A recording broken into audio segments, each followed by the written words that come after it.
squad coming into this game with a 3-6 record, 0-6 in the Southwest Conference. And as Barry mentioned in our opening comments, 7-1 just a year ago at this time. Texas 6-2-1, 4-1 in the Southwest Conference.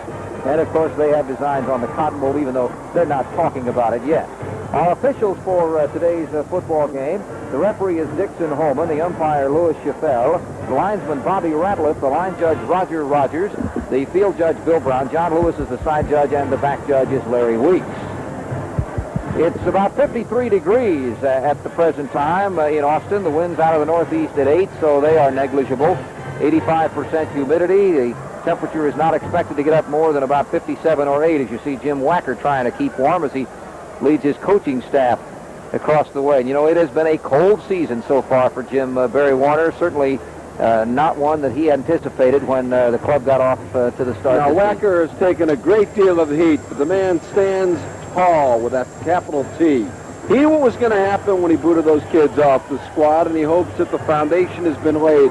No question about it. The TCU staff has been so well received in homes throughout the state of Texas with regard to recruiting, Greg, and he knows beyond a shadow of a doubt the experience these guys are going to get now, 2 years from now when they come back in Austin. They'll remember when they may have been pushed around as a freshman. They certainly remembered last week in the ball game you and Ray Allborn did when they lost to Tolliver and the Texas Tech Red Raiders. The Longhorns, of course, heavy favorites, as they have been for about the last 18 years. Last year, the Longhorns won at 44-23, which was a little bit of a dent. But it was a big win for Fred Akers. Fred has his team playing very well right now. And don't forget, before the season began, so many of the so-called experts said, oh, middle of the league. Wrong. They're back up at the top of first, second, or third, just like they normally always are. We're getting set for the kickoff. Texas Ward will kick off. Lay back Jeff Ward. You think anything bothers him? He hasn't changed since the time he broke in as a freshman. It was number 2 against number 3, Auburn against Texas, and he goes, what's the big deal? It's just a football game. Nothing phases him at all. He and his opposite number or rival on the other side, Ken Ozzie, both have a chance to establish some records today, and if they kick a few field goals, we'll tell you about that. Getting set for the opening kickoff, as we have Petrie and Brooks back, and it will be coming down at the goal line, taken by Petrie. Petrie turns the ball up to about the 23-yard line, where it will be put in play 1st and 10 for TCU at that position. Here's the expected offensive starting lineup for the Texas Christian University Horned Frogs coming into play today. Take a look at them in just a second as they huddle up back on the 15-yard line. David Rasco, the quarterback. Jeffrey and Davis, they'll do most of the running. Keith Burnett, Gary Ford, and Ricky Stone will start. Reggie Davis, as Barry indicated, is not here due to a death in the family. The offensive line, Laswell Smith, Nix, Sheehan, and Brazil, and that's a change. Sheehan will not be in there, I don't believe, and Nix will be moved over to the guard spot. Tracy Simeon will be in the middle as we get set to get this game underway. Sheehan had a severe shin injury last week and not expected to see action. Now we have an injury on the Texas side already. See if we can't pick up who that is as soon as the number is uncovered. Hey, those kickoff plays, and this one doesn't look too good. They're bringing a stretcher out. Those kickoff plays are brutal. Yeah, they don't call it the Suicide Squad, Greg, for nothing. And Texas can ill afford, with ball games coming up against the Baylor Bears and against A&M, to lose football players. Akers has been very concerned about the lack of depth in his football team. Okay, the player down apparently is Al Pawlak, a senior defensive end out of Houston, Jersey Village, 22 years old. That's the apparent situation down there. Number 84, that's who it is. That's who is down. And they're taking their time with Al. As well they should. They've got one leg straight, as you can see, so it's quite likely is a leg injury. It's very similar to what we saw last week to Tommy Sheehan, the right guard for TCU. They took their time with him at Tech, and we thought he had a broken leg. As it turned out, he had a severe shin bruise, but he was. They were very careful with him. Fred, of course, losing a member of his kickoff unit.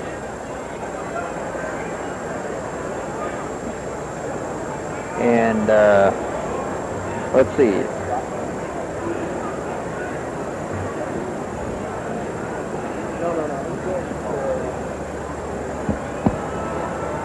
It's a very ominous way for a football game to begin. You wait for that kickoff, you get things pumping, the tickers are pumping on all these guys. They're ready to go out there, and all of a sudden, you got to hold the game up for a few minutes. We certainly hope that the youngster is okay. We'll try to pass on any preliminary report as soon as we get the information up on the field. Well, as you can see, they've got the leg elevated, and he does draw a hand from the crowd as he leaves the field. Notice that Reed is in for Chalmer Adams. We haven't taken a look at the defensive unit for Texas yet, but there will be one change from what you're going to see on the screen. Reed is in for Adams at one of the tackle spots, the right tackle spot, as we're all set to go here. First down now. Pat Bradford, number 32, is in the lineup. The give, however, goes to Jeffries. Tony will carry the ball most of the time, and he gains short yardage. Pick of about 3 yards on the play. Second down and 7. Greg, we're going to look at the same typical Texas defense, the 4-3. Royal ran it for years. Fred Akers does the same. So fundamentally sound, they probably make adjustments as well as any defensive scheme in college football. Gary Ford leaves the lineup. We've got the two-man backfield as Rasco is going to try to throw. Quick pass is, let's see, was he in? No, he was not. It was incomplete. Stephen Bragg was right there on the coverage of the pass intended for Keith Burnett. So it's third down and 7. Now this long yardage situation, as we see the Texas defensive line, by golly, we got Rocky Reed in there. Rocky is starting at right tackle. McKinney, Espinoza, and Bronner, the rest of the people up front. High Allert, Hager, and Doulabin, the linebackers. Third down from the 28. As we have a third down and about 7. Rasco on the option, pitches back. Jeffrey cuts inside, only about a yard gain. He is brought down there by James McKinney, and it'll be fourth down. Also coming up was Richard Peavy from his weak safety spot, and TCU will have to kick it away. Fourth down, Chris Becker is in, and Metcalf is back to return this kick. Metcalf will take it at about the 27-yard line. Got a good block to spring to the outside, the 35, 40, and he's run out of bounds at about the 46-yard line. Eric Metcalf. Greg, by the time it's all said and done, Eric Metcalf may erase some of his dad's marks in the National Football. What great quickness for the former Virginia high school quarterback.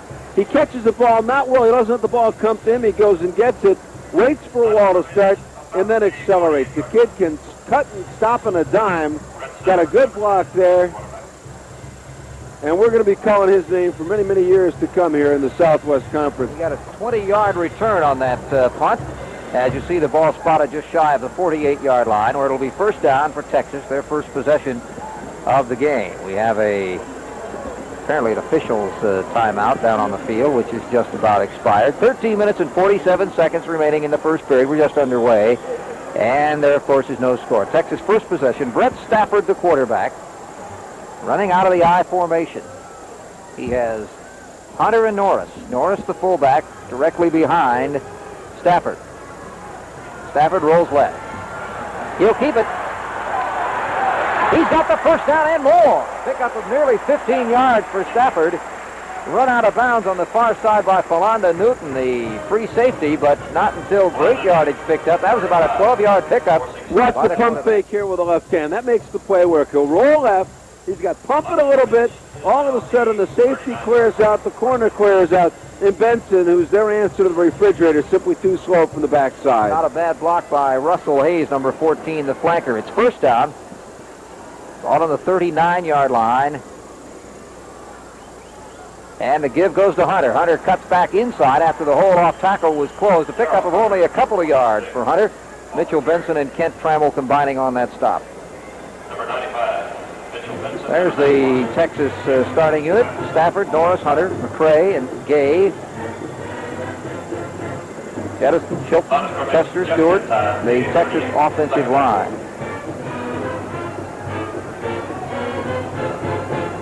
And Rick Houston was doubtful, but he is in the starting lineup. He had a pinched nerve in his neck. Second down and 8. Stafford's ball is in the air. Incomplete, just overthrown, intended for number 19, Everett Gay. Tony Brooks was nearby, but the pass was just a little bit in front of Everett Gay, who has 17 receptions. That's tops on the Texas team this year. One big problem the TCU has had, they give such a deep cushion on their secondary. They invite you to throw the square out pattern, and that stuff is open all day long. You can run the out, then run an out and an up against them. But they're starting Brooks, number 15, the freshman, this afternoon. There you saw the starting line and linebackers on defense for TCU. Little swing pass is complete. That's Darren Norris, and Norris is run down at about the 28-yard line by Tony Brooks, who made the first hit along with Garland Littles. Littles, the strong safety, or rover as TCU actually calls him. Now what's Norris, the junior college transfer from California? Stafford comes back and he starts to move out a little bit. He's much better throwing on the run. Norris has got those great fullback type legs. He's got better balance and direction than you would think for a guy as stocky as he is. 55% passer is Stafford, although he is quite a runner. First down. Give inside to Hunter as Hunter breaks across the 25 to about the 23-yard line. Pickup of maybe 5. Ron Lewis, who is starting for Trent Edwards in this game. We had Edwards mentioned there, but Lewis actually drew the start because, well, just a coach's decision primarily. And it'll be second down. Gain of 4 on that play, 2nd and 6. Rand Manley's offensive line led by the All-American number 74, Gene Chilton, who's definitely going to be a first-round pick in the NFL draft. Wide receivers on both sides of the field now. Gay is on the right. The play goes to the left, and it's going to be short of the first down, I believe, as Hunter is stacked up after a gain of 2 or 3 yards. Newton and Littles, again, the defensive backs making the stop. They're making a lot of the tackles early, which means Texas is getting that 3, 4, 5 yards on the play. It'll be a 3rd down and 2. There's the TCU defensive back situation. Billy Jones, actually, I believe, was pulled out in favor of Tony Brooks. But Billy had been starting most of the year. 3rd down and 2. Power I formation on the short yardage. And a flag. That play doesn't count. Looks like 81 McRae, who's starting in place of the injured William Harris from Smiley High School in Houston, went offsides. That's a big mistake for Texas. It will make it a 3rd down and about 8, as opposed to 3rd and a long 2, maybe 3rd and 7. But in any event, it's a mistake that will hurt them. Now they're bringing in the smaller receivers as Everett Gay and Russell Hayes come in, and a couple of the big guys come out. Ball start, offense, still 3rd down. 3rd and 8. TCU's defense, Greg, very young, very scrappy. They'll hang in there. If there's one problem, being young, being aggressive, being overeager, they're very susceptible to trap plays, especially with this veteran offensive line that Texas has. Gay wide right. McRae lines up tight on the left side. Now in motion, that's Hayes. And a fumble, but picked up by Stafford. He may, well, no, he may not. Well, he might make something out of that, but as it turned out, it cost the Longhorns a chance to move in closer. Scott Harris on the stop. He did the wise thing there. He did not try to make something when nothing was there. He took the loss to say it's going to be a long day. Well, it appears the ball hits the man in motion right there. Hits number 14 in the hip. And Brett Stafford, do I, don't I now? Better take Sac City and go down. So Jeff Ward will try a longish field goal. A 48-yard field goal. There you see the numbers on Jeff. Don't forget he's got a 55-yarder that won the ball game against Arkansas. Oh, he can reach it. He's got the wind behind him, what little there is, and it's long enough, and it is good. So Texas on the scoreboard first. Texas 3, TCU nothing, 10:05 to go in the first period of play on Home Sports Entertainment.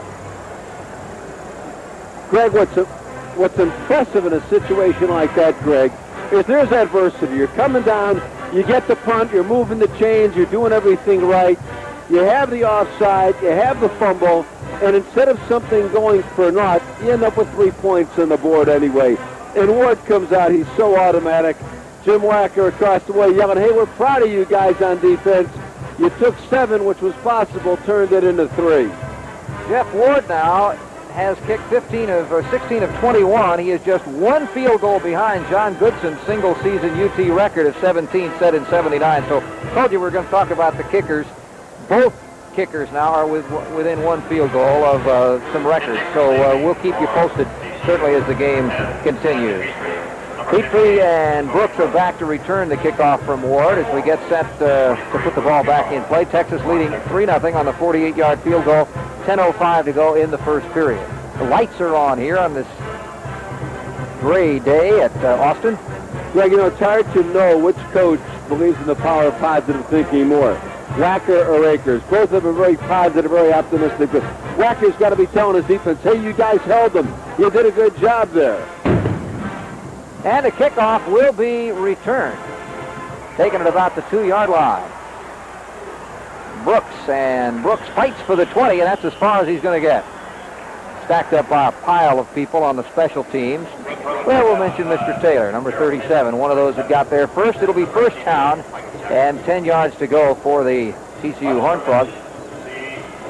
TCU has not thrown the ball well this year. Rascom 45% on 54 out of 121.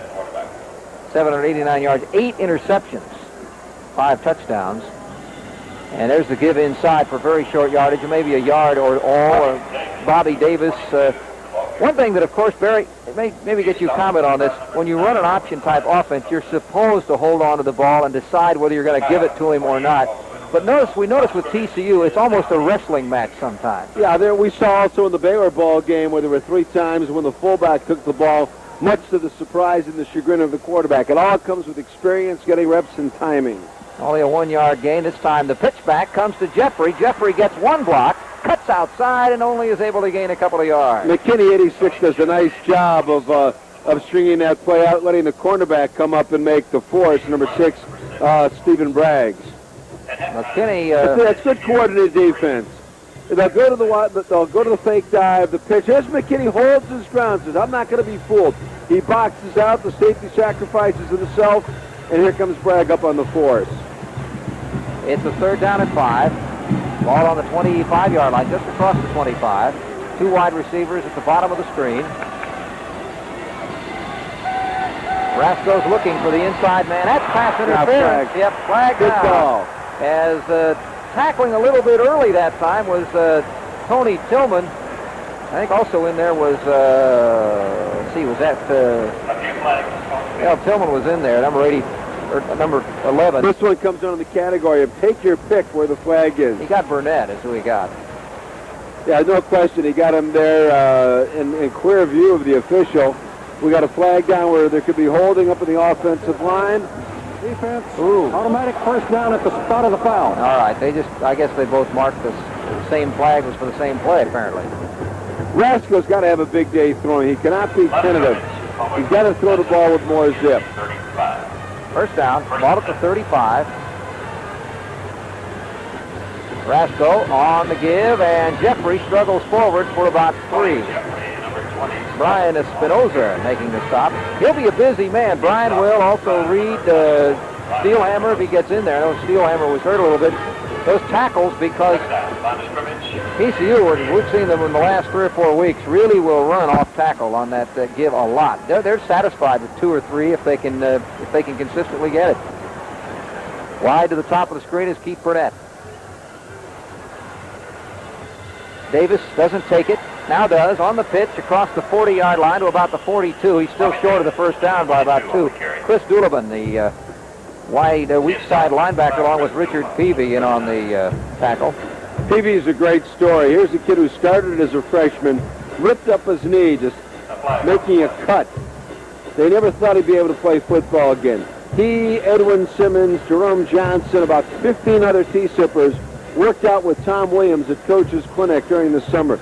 Peavy rehabilitated the knee, and he said right from the start, I'm going to start and play football this year.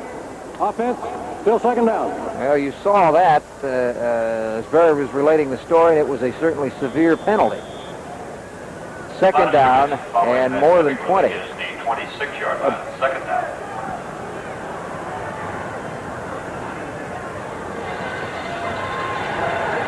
Rasco looks to throw, but the rush gets him. Banging through was James McKinney, the defensive left end, the Austin native, and it is now third down and almost forget it time. McKinney reminds me so much of Alan Level of the Rockets. When he's good, he's terrific. When he's bad, he's terrible. He comes free there, and you cannot let him do that. He's got great quickness. He's an Austin product, a big play pass rusher. The rap on him, lack of consistency.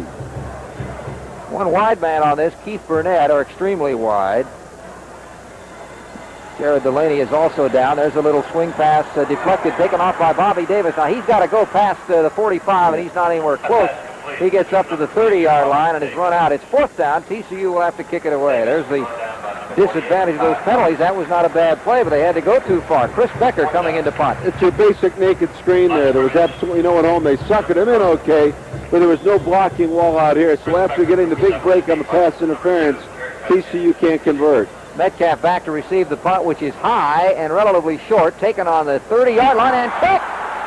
That ball is loose and still loose, and TCU can't pick it up because Texas defender, there you see him, number 28, he just pushed the, Now, January, the linebacker makes a heads-up play here.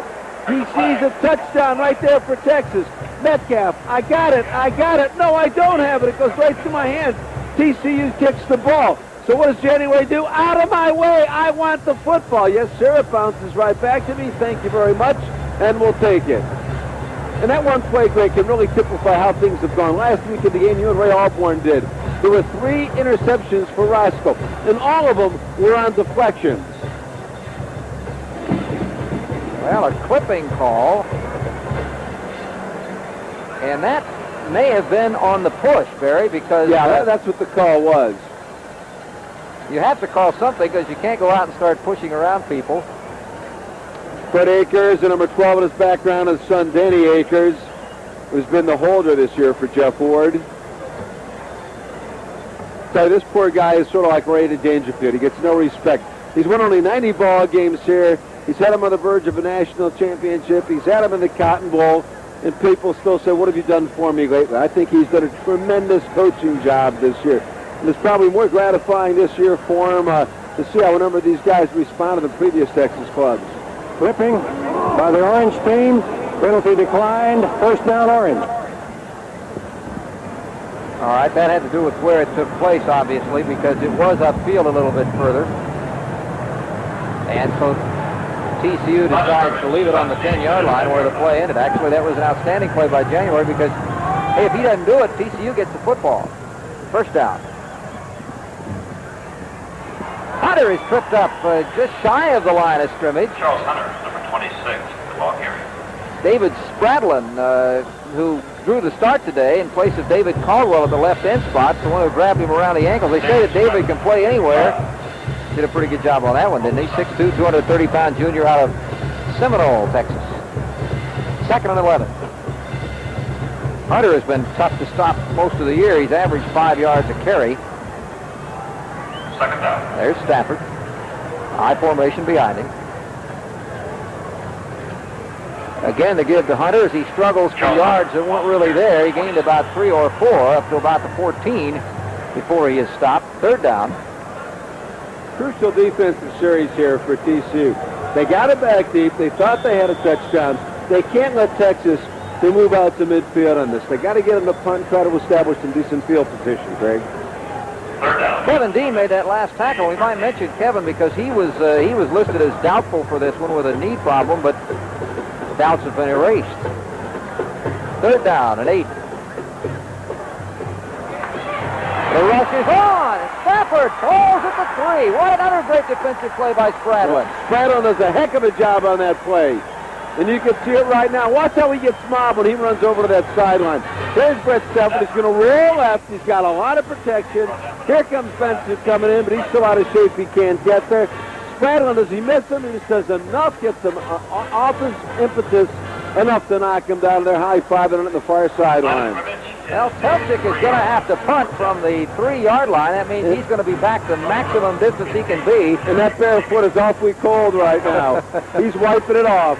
Tony Brooks is a single safety at about the 45. He got the kick away, and he has kicked it past Brooks.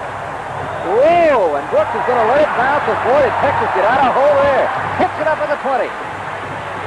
A flag is thrown, and I'm not sure why. I didn't see an offensive player, but we'll figure it out in just a moment, and we'll figure out exactly what the flag was for. I did not see anyone clipped. I didn't see another teammate nearby.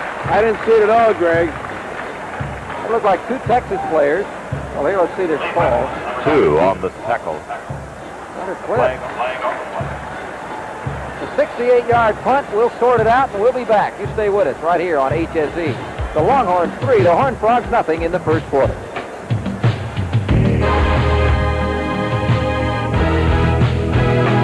Getting from point A to point B isn't always so simple, especially in and around Houston.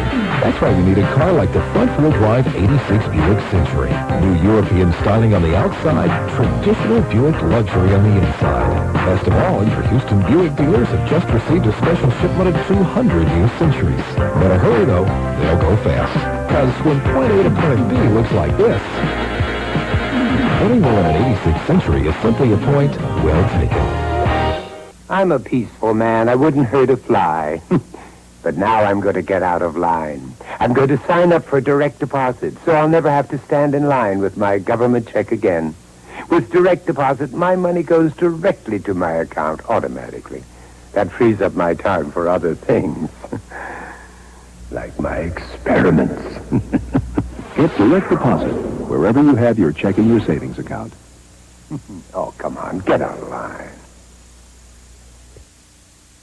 Back as we get set for the series from TCU. There was a quick call that you saw before we took the break. So the 68-yard punt plus the penalty. What a difference that was. Texas had the ball on their own 3. Now TCU has it on its own 13. As a take loose by Davis. And Davis gets down to about the 45 or more before he's run out of bounds. Chris Dullivan making the stop, but Davis, Bobby Davis, the freshman redshirt from Glenville, Texas, pretty quick runner, 4.5. Great acceleration. Watch the footwork here on the part of Davis. He bursts through, goes to the outside with a little stutter step, and just leaves Peavy, who's got excellent speed. The kid really accelerates. That was a 30-yard pickup for Davis, and it's first down for TCU, so that poor field position, forget it, as you see Davis' stats coming in. Rasco keeps it and meets his maker, so to speak, after a 2-yard gain. Richard Peavy, the man who was beaten on that last play, wasn't beaten on that one. Peavy out of Houston, Washington. You know, it doesn't look like much on that last play, but 5 games ago, Rasco would have made that, may have coughed the ball up. Now he's a little bit more poised. He's reading and reacting much better to the defenses. Well, he is going to play virtually every down. In fact, if he doesn't play every down, they will not use Ron Giles, who is the...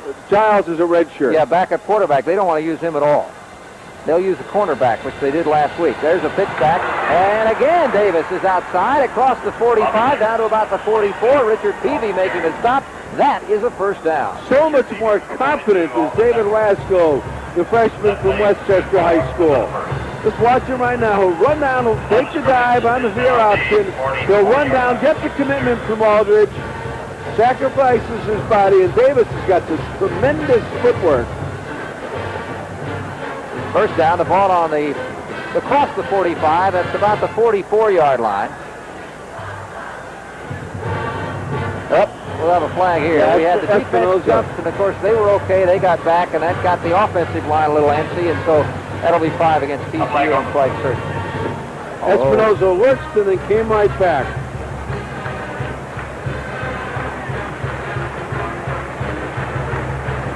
And knock off 5. TCU will put the ball back on about the 49-yard line in Texas territory. 3-0 is the score on a 48-yard Jeff Ward field goal. At about 10:05 in the first period. We've got 3 minutes and 32 seconds to go in the first quarter now. It is still 3-0 Texas.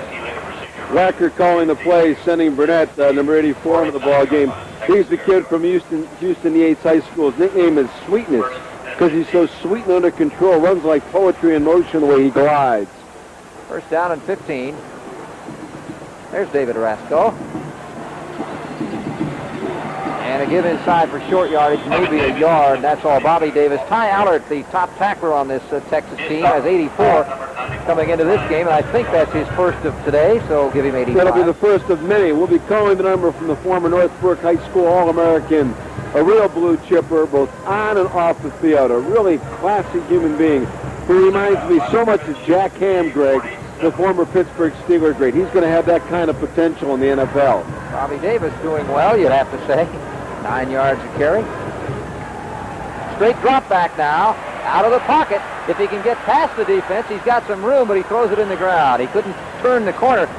He had a whole bunch of orange shoots chasing him. Ty Allard finally the man that forced him out, but if he could have turned the corner at about the 50, he might have had some room because the defense would have been behind him, as you'll see here. Okay, he makes the 360 turn. Here comes Hager on the blitz. There's Allard we just talked about a moment ago. Trailing down from the backside. Espinoza right in his face. I better unload this football. And he grounded. He put it right in the dirt, or in the AstroTurf. It's third down and 12. Texas, of course, plays so much man-to-man football.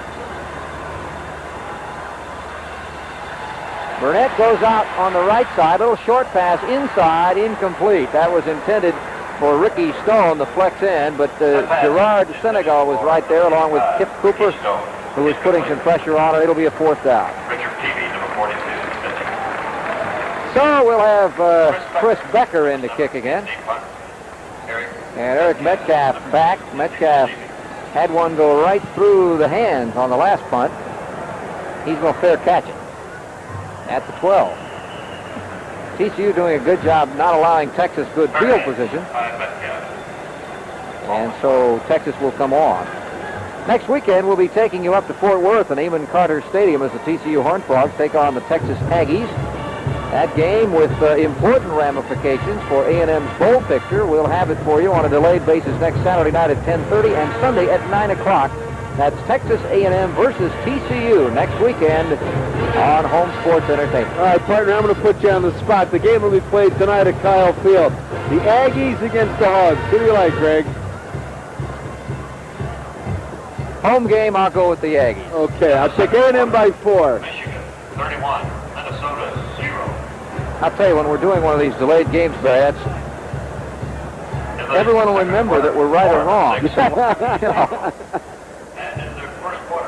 Do these games live, no one remembers, but boy, when they're delayed, they're watching it, and the other one's maybe almost over. It is 3-0 here with 2 minutes and 24 seconds to go in the first period. Texas leads. They've got the ball on their own 13. Give goes to the fullback Hunter, or tailback Hunter. He gets across the 15 to about the 16, 17-yard line. Ron Lewis and Mitchell Benson in on the stop. Ron Lewis, number 81. Mitchell Benson, we talked about him last week with the touchdown. Out of Fort Worth, they got him 265 pounds at the start of the season, so Mitchell's put on a few. Yeah, he was too many meals. You know, the thing about him, he was a good basketball player. That's the thing. He really... And so was the refrigerator. Perry can stuff the ball at 6'3". Second down and 6. Again, Hunter, he's got some room outside. He may have the first down. He is brought down right about at the 23-yard line. You saw the marker. That's not the official marker, though. It's on the other side. Floyd Terrell ran him down. They will perhaps have to measure this. The official marker is on the other side of the field. It will be an official timeout. Greg, you spoke with Charles Hunter before the ball game. He appeared almost surprised that he set a new freshman Texas record for rushing last week, did he? Well, he must not read the papers because I'm sure that it was in the Austin papers that he did. Yeah, he said that he didn't know it until I mentioned it. That's sort of unusual. He had 187 yards rushing last week, and that was the most ever for a Texas freshman. Be celebrating and reminiscing after the game at the practice center. Yeah, there's depth on this Texas team now with Edwin Simmons able to play and Hunter, and of course Metcalf, who's a speedster they could put in there if they need him in there. Darren Norris. Fred Akers has never had this kind of firepower. And I'll tell you, you mentioned Mr. Simmons. We'll develop the Edwin Simmons story a little bit later on. He is pointing for next week against Baylor and against Texas A&M. It is a real miraculous story on the comeback of Edwin Simmons. As you saw, it is just short of a first down, so it'll be a third down and about 1. There, they finally changed it. TCU staying on their basic 5-2 package. They've got the power I type formation, and the quarterback will keep it, and Stafford has the first down to about the 24 5-yard line. Stafford knows what the comfort zone is. It's right off the hip of number 74, Big Gene Shelton. He was much thicker this year. He lost around 15 pounds. The strongest kid here in the University of Texas football team. He will be a pro prospect in the first round. The big question there, Greg, do they play him at center and make a Remington or a Mike Webster or a guard and turn him into a John Hanna, Mike Muncher? Well, the thing is, it's not as much of a gamble as with some players because he's played all of those places in college. He's been offensive tackle, and he's been a center. You see the give inside for a power move near the 30-yard line. Pickup of about 5 as Hunter again carries. That doesn't look pretty, but we're talking about Shelton. What do? They run right up the middle. No fancy blocking scheme at all. Lee and Manley just had straight ahead, man blocking, and Hunter reads where the crease is and just runs to it. Charles Hunter out of that, I guess you could almost call it a football factory at Odessa. Odessa Permian. Second down and 5. And Hunter again on the carry, and they were waiting for him. He is stopped right at the line of scrimmage. Big Mitchell Benson comes through, the Fort Worth freshman. Now, Mitchell, like so many of these TCU guys, is a true freshman. You know, he's bow-legged and does not look like he's an athlete, but he's very deceiving. He just sheds a blocker and just comes right through there, and he doesn't have to worry about looking at the film. John Stewart's going to kind of dig a little trench back tomorrow when they take a look at that. Well, he missed his assignment. They're down at 5. Play action, back to throw. The looping pass is complete. That's Jerome Johnson, the fullback, and he has run out of bounds at about the 43-yard line. It's a first down. Philonda Newton got to him, but not in time, as Johnson handles the ball for the first time. And he has the first down. Johnson, as a kid, his knee was so banged up they never thought he'd play. Worked out with Tom Williams, head coach, as they rehabilitated the knee, and he's got surprising speed. Good footwork there, tries to avoid the hit. Very, very strong. I'm going to tell you something, Greg. He's going to end up in the National Football League next year as a fifth back for somebody. He may not get drafted at all, but he will make somebody's club because he's so fundamentally sound. Well, we've reached the end of the first quarter, and at the end of one, it is the Texas Longhorns 3, the TCU Horned Frogs nothing. You stay with us. We'll be back with more on Home Sports Entertainment.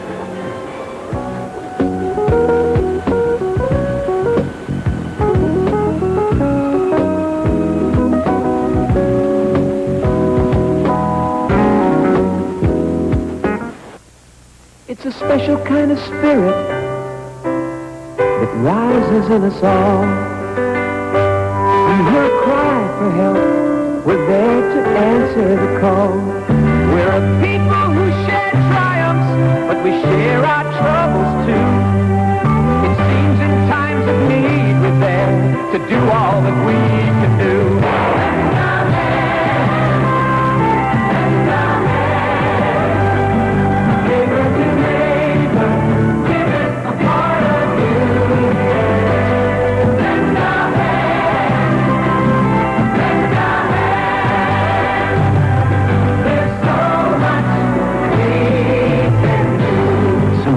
Today could use a hand, your hand, your time, your money, maybe even a bit of yourself.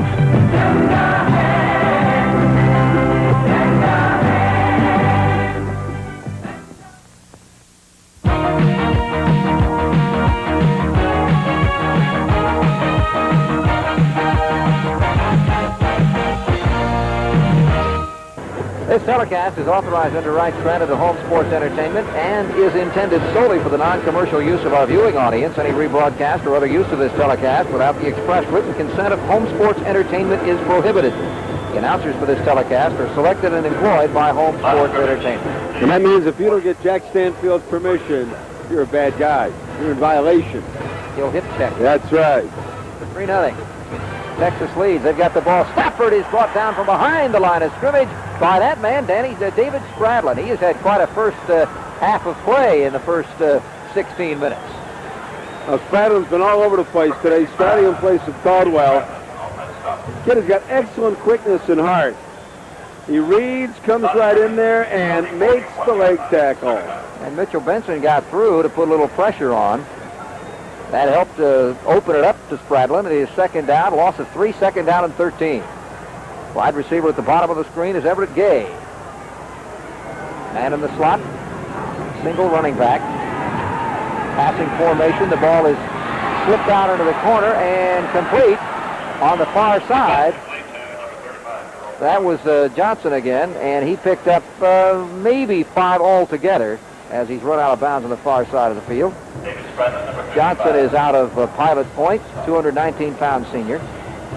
One thing about Texas, and this is, of course, an indication of the depth they normally have. You look at their roster, and you'll see a lot of seniors with either no letters or only one.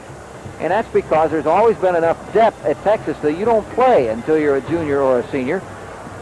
And that's why perhaps a lot of people misread this team at the beginning of the season. They looked at the numbers in the wrong way as far as who was coming back. They give inside to Hunter. Hunter struggles forward and will be stopped short of the first down by a couple. Mitchell Benson got him around the ankles and then got some help. Also helping out on that play was Philanda Newton coming up from the safety spot, holding them short of the first down. It'll be a 4th down and 3, or a long 2, and we'll see the kicking unit led by Hunter John Telchik, who is averaging 44 a kick, 43.2 his career average through last year, and he's upped it a little bit this year. I wouldn't be surprised if they tried to go for the block on us. Telchik is a 3-step kicker. He takes his time getting that ball off. It's the only rep on him. No, they didn't this time. You can't allow too many more 78-yarders. This one won't be, but it may. No, what a good bounce it took for Texas, and it is killed at about the 14-yard line. And that was an outstanding kick and a great coverage by McCray, and it will be first down for TCU. Again, not in good field position, trailing 3-0. Well, they'll be putting the ball in play on their own 13. One thing I think Jim Wacker has to be happy with so far, Barry, is they have protected the football. The only mistake made, really, was by Metcalf, and that was on the Texas side when he couldn't handle a punt, but it didn't really hurt Texas, as it turned out. TCU has played the game conservatively, but they have not made the mistake that's opened any doors. Well, their defense has played the type of smash-mouth defense that Wacker loves to talk about in his tremendously entertaining coaches show, as Rasco drives the left side and goes nowhere. Take the handoff to the first man through, kept it, and was able to get back to the line of scrimmage, and that was it. Peavy and Bronner in on that tackle. It'll be a second down, and we'll stay with 10, even though he may have gained a half yard. You know, after the debacle last week at Texas Tech, Wacker got on his coach's show, and he opened it saying, hey, blame me. Don't blame the players. They gave it everything they had. I didn't do the job. You can't help but love a guy like that. Well, they ran into a hot quarterback. That contributed to their downfall, certainly, but they did only score 7 points themselves, and so that's was sort of depressing as Rasco is buried back at about the 12-yard line. James McKinney coming through. This is a game for defensive left ends because McKinney on the Texas side has been prominent. Well, McKinney is so quick. Looks like he's got a little bit of a gut on him there. But he's got excellent quickness coming off the ball. Uses his hands very well to defeat the blocker. Rasco set, and it's Sack City. Just grabs the top of that jersey in the pad and brings him down. Those were his stomach pads, Barry. You got that wrong. He had his stomach pads on. I got you. Third down and 15. Rasco, a little swing to the left. He's got Davis. Davis gets back to the line of scrimmage, tries to point out more, and has the first down. Nice running by Davis. Derek Jeffries finally brought him down. That's a very dangerous play. Ty Allard slipped and fell. That's why the play worked. But you're going across the seam, and he throws that ball out there. Very easy to intercept. Looks right, goes left. Where's Allard? See, Ty fell down. Now he gets up and chases in pursuit. But that's a very dangerous type pass to throw there. 17-yard gain, first down. And we'll have a flag here. That appeared certainly that Texas was offside. Chalmer Adams. Chalmer did not actually draw the start on the first series of downs today, but he's been back in there. He began the year as the only experienced defensive tackle. But again, that's sort of misleading, as we said before, because there were other players on the team. Defense offside, still first down. I'll tell you, Fred Akers has got a couple of young kids you're going to hear from for years, and Finn and Hennichek, and in big Ed Cunningham, the 6'8", 275-pounder. First and 5. It's first and 5. What a good position for an offensive team to be in. Rasko going to try to use it. He's got a man. It's complete to Gerard Delaney at the 32-yard line. Stop. That pass was right in the perfect location. Well, Delaney's the kid from the Houston's Madison High School. He lacked confidence at the beginning of the year, but he's got deceptive speed. And watch how he accelerates to the ball. They freeze the defense just a little bit. Rasko puts that ball up there, and he just glides behind double coverage for a huge gain. 37-yard gain on that play. First and 10, the ball on the 33. They give in to Jeffrey, and Jeffrey gets 10 more. Across to about the 23-yard line. Mark Petkovich, the backup middle linebacker, making the stop. Well, this TCU football team has not scored yet in this game, but they already look like a much different team than we saw last week. Well, Davis is a darter, the way he just explodes right there through that. He's the typical U of H type back that we've seen. You give him a little bit of a crease, and boom, he can hit it up there and turn. The numbers on the board show you that TCU's been able to move the football. First down.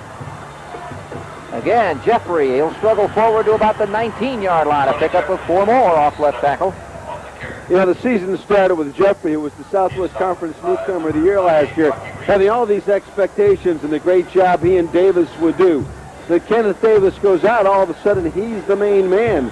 And there's no question that he missed Davis, and realized by about the time the Arkansas game rolled around, hey, I got to be the main man. I got to do it myself.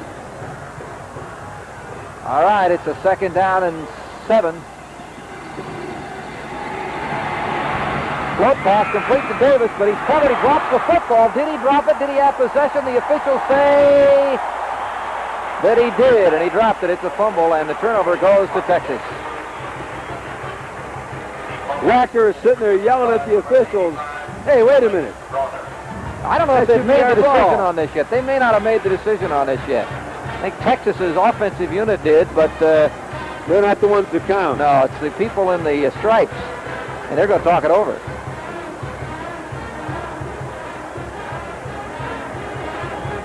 Well, if it does work against TCU, that's... Oh, look at Wacker. He is upset. Here it is. Now, what do you think? Does he have control of this football? He's got it there. He's got the possession. He turns. He did. He has it. Good call. Well, then they just stripped him of the football. Petrovic strips him with a hand, and TCU loses the ball. Jim Wacker was irate. The replay seemed to indicate that he had the football. The only caution I always have on replays is the fact that when they're slowed down, it gets your sense of timing off a little bit, but he did appear to have that possession football. And he turned upfield with it. First down.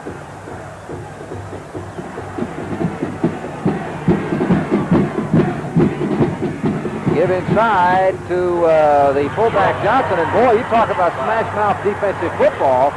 Tech seems to be extremely fired up after that turnover. Kent Trammell led the way, but he had a lot of help. Trammell, an emotional football player, was not supposed to play. He's been having a cartilage that's been locking on his knee, but he gutted it up and just out for today's ball game. And all he's got to do is go head up over Gene Chilton. Second down at 8. 2 men wide on the bottom of the screen. Out of the I formation. Fake give, roll left. Little dump pass complete. That's going to be a big gainer. That's Tim McCray, and McCray gets down across midfield. Ricky Rugeley came up to make the stop. Perfect timing, perfect execution. McCray, Houston Smiley High School, Greg, gets the start because William Harris has got that injury to his arm. They block him straight up, and then he slides underneath the coverage, loses the linebacker, no one home at all, protects the football well, and has the first down. 22-yard pass. The key play on that was the block that slowed down the right defensive end, Floyd Terrell. He might have had a shot at the quarterback. He wasn't knocked off the play, but he was slowed down just enough. First and 10. A slip by Hunter, and he'll be stopped right at the vicinity of the line of scrimmage at midfield. Mitchell Benson was there, but actually Hunter knocked himself down. 8 minutes and 15 seconds to go in the first half. 3-0 Texas. Longhorns have the ball at midfield. It'll be 2nd and 10. I keep waiting for Texas to put the ball in the air to number 19, Everett Gay, the former basketball star at Houston Wheatley High School. Number 19 flanked at the top of the screen. He is a great leaper, as you might imagine, after being a basketball star. They're going to go to the short side of the field. Hunter, there's a flag down. Hunter got some running room. He shot the first down, but it may be coming back. We will see. The flag was thrown at about the line of scrimmage. Floyd Terrell on the stop. And judging by the way that Dixon Holman is trying to calm down TCU, it appears that it's going to go the other way. He can tell us how revved up TCU is. Every single play they're playing like they got a Cotton Bowl berth at stake and they're trying to protect some turf. You would not think this is a football team just, well, there's the reason why. Look at how emotional Wacker is. How do you not play charge up when you got a guy like him as your head coach? Well, there were 2 penalties, as you saw, 1 on each. And that's going to set us back and do the play all over again. Well, or is it? Let's see. I thought that's what his signal was. We'll get the explanation here. And holding off. We will now enforce dead ball personal foul against TCU. Well, that explained it very well. The second penalty was after the play, so that's why they marked them off both.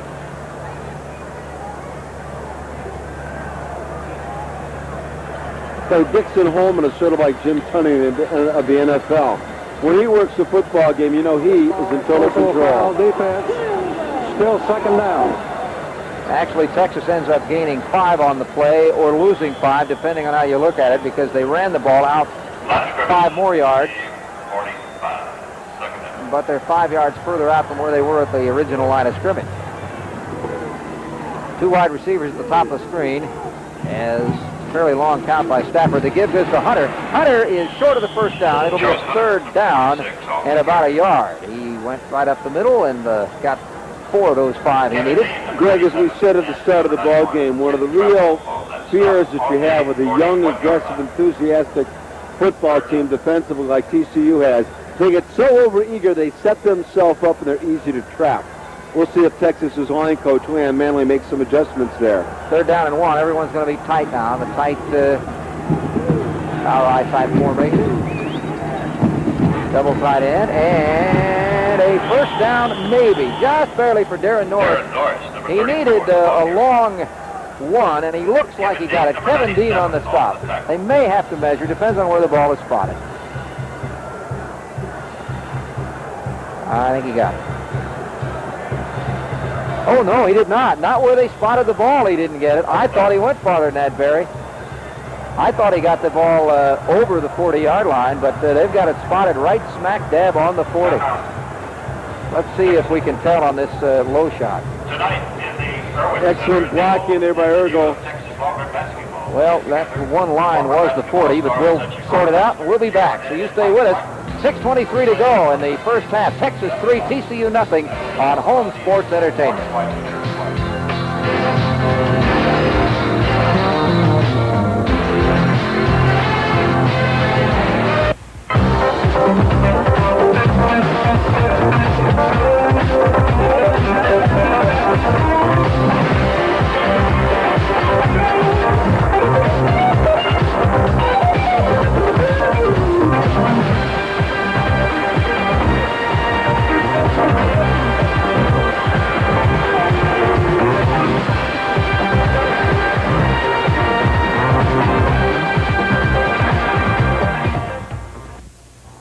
Seems like everybody wants to be a star these days. On the field, with the girls, whatever. Take it from me. Drugs don't make anyone a star. They don't get you the touchdowns or the girls. They just get you in a lot of trouble. You want to be a star? You want to go to college and play a little ball or play the piano? Drugs are just going to get in your way. Look for your fun somewhere else. Make your name through something positive, and it'll be a name they'll want to remember. The preceding message provided by the NCAA.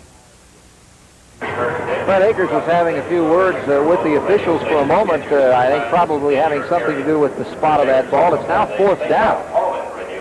And this comes under the category of no-brainer. You go for it. Do not pass go. Well, Texas, a football team that can control its own destiny. They can claim a share of the conference crown and the Cotton Bowl if they beat TCU, Baylor, and they win at A&M on Turkey Day. Those are a couple of nice hits.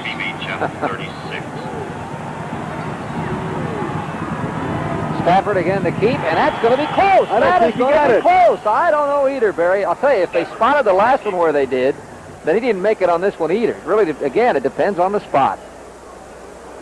You see how the staff has got to hold Wacker back? How intense and enthusiastic is that man? They'll pull the chains out. Ooh, that's close. If the orange marker on the far side is centered as it's supposed to, that is going to be within an inch or two. The Ex-Student Association is sponsoring charter buses. Well, as they say, the eye in the sky, it don't lie, so we'll take our camera from up on top. They'll stretch the chains, they'll put it down, and the T-Shapers get some life. So it's first down for Texas. Fred Akers conferring with his son, of course, but Brett Stafford, the regular quarterback. On scrimmage, the 39-yard line. Stafford is so much more poised and confident right now than he was the early part of the season. It's not even funny. Far more instinctive the way he's running the ball club. Stafford rolls right. His intended receiver is Hayes, and it's underthrown. Incomplete. It'll be a second down. Brooks was in the vicinity, but once again, it mainly was just misconnections. Good pattern, though, run by Hayes. He runs the post, and he breaks it back out to the sideline. Hayes, a 2-year Letterman senior out of San Antonio South San, came here as a walk-on. Second down and 10. Stafford again looking for the signs from the sideline. He has got Hayes in motion now. Single running back. 3 receivers in the pattern. Hayes runs in the same general vicinity, and the pass is incomplete. Now that's interesting, Barry, because actually Hayes might have a better shot at that ball than McCray, who actually tried to take it. He had two receivers in the pattern. Hayes was about 5 yards behind him. McCray had to jump to get to it, and Hayes had the defender behind him. I don't know if you can see it on this He shot. may have gotten the wind. A good block there. The lower part of your screen by Newton on by Hunter on Littles. And Philan Newton goes over the top, wrestles him down. There you saw Hayes. Hayes actually was more open, but he was a little bit further back. Well, again, McCray down for a moment. And land on your head, it will shake you up a bit. Each order must include $2 for postage and handling. Tickets can be ordered by... And that's an interesting proposition because William Harris has had the swelling in his right hand. They feared he broke it last week. We'll see if they put Harris in for a player or go with another wideout. Well, I thought there for a minute he was heading for the huddle, and if he was going without his helmet, and that would have been a clue to me that he should go out of the game. Brad Lucky, the sophomore tight end from Garland, 6'4", 214 in the ball game. Third down and 10, a ball on the 39. Stafford's going to swing it back out to Hunter. He's got a wide open left sideline. Cuts inside of the 30, the 25, the 20. What a beast of running by Hunter as he's run down at about the 16. Gets the first down. Tony Brooks finally got to him. Fred Akers told me he has not had anyone to compare him to in years of this type of a runner with a slashing ability. A very heady runner. Watch the block here by Chilton. He leads out. They set the screen up. Now they'll come back here. Chilton will swing his man around, clear out the side. Now it's off to the races. Great move there in acceleration. Makes him miss once and twice, and Brooks brings him down. 25-yard pickup on that little short pass play. Hunter now comes out for a rest. Stafford, 78 yards on 5 completions. Edwin Simmons is into the lineup. Lined up at the tailback spot. He'll take the ball on the first carry, and he mirrors.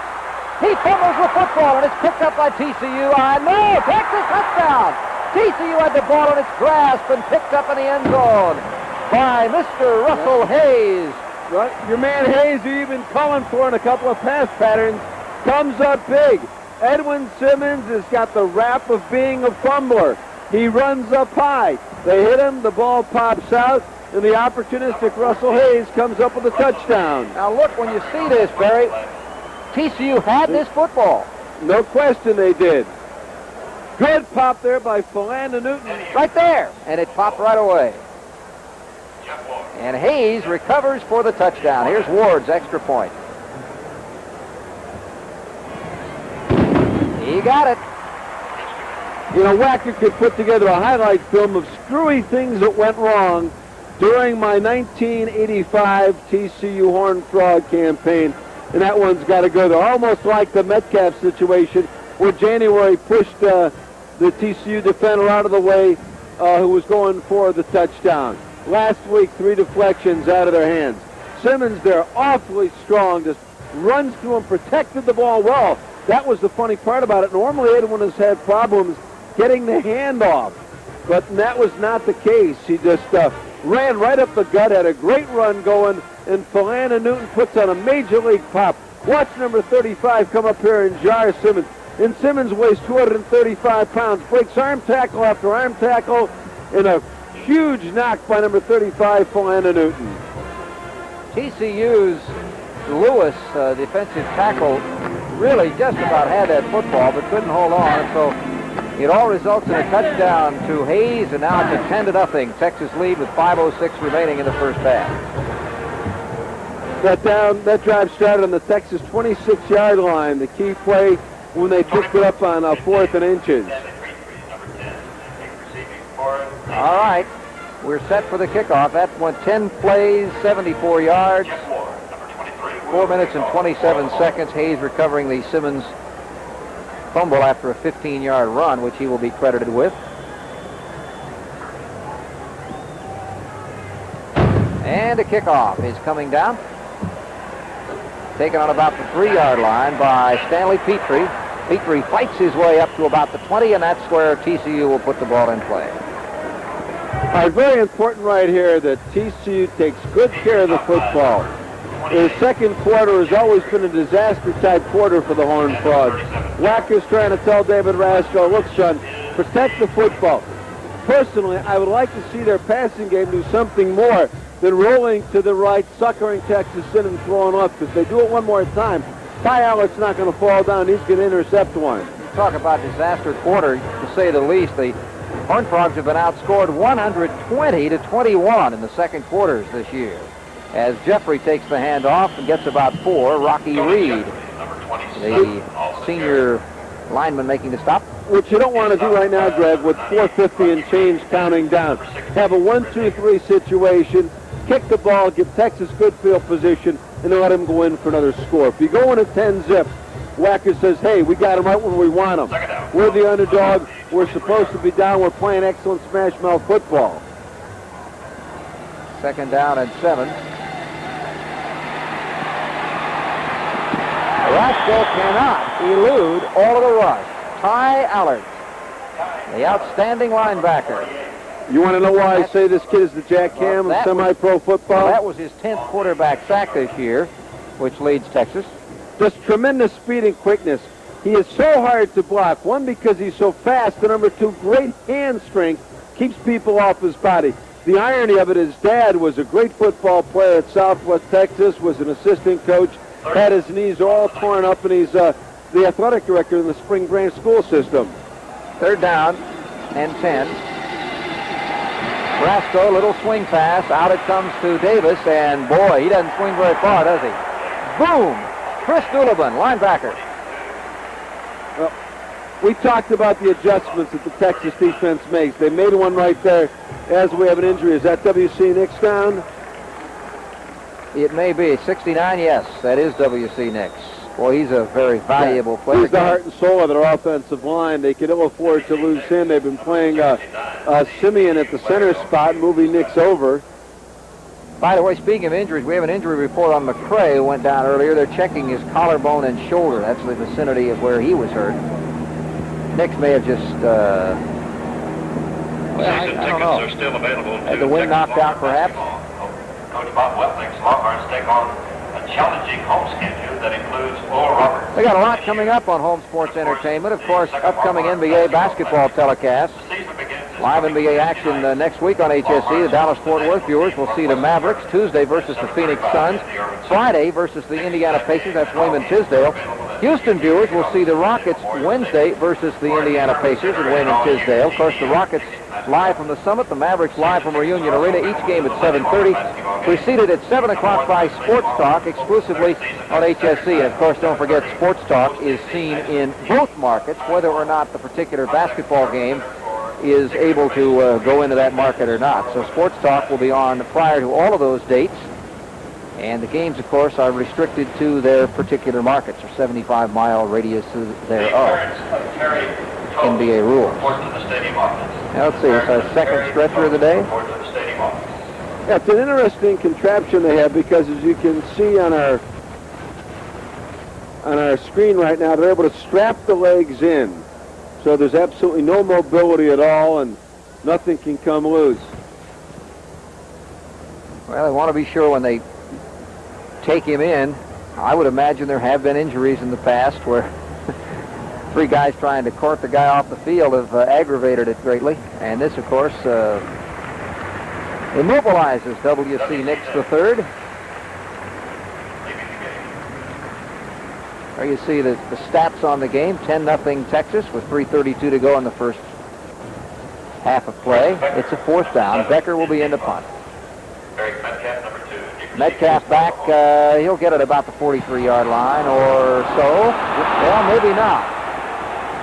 He has to come up and pick it up. There's a flag down, a second flag down, and They got Brockman for roughing the kicker, I believe, back here. but unfortunately, back on the other end, we may have a clip. Let us see. Two flags down in the area. You see them both on the screen, and one way back on the 8-yard line. Metcalf again had trouble handling it. Jim Wacker's going to help officiate. No, he just wants to talk to one of his players. And again, the officials have a comment. There it is. Roughing the kicker. And a second penalty was also against... well, wait a minute. Here we go. Now, you got to protect that kicker. Wacker's trying to get the explanation right now. He might have called... 1-2, two-step kick, and they run into the kicker. No question about that. No fake job at all. I'm just concerned why... I'm just a little puzzled why Jim Wacker is as upset on the far side as he seemed to be. See, Wacker's probably saying this penalty happens. Personal foul, roughing the kicker, defense, violation of the 2-yard zone off. That's why. They offset.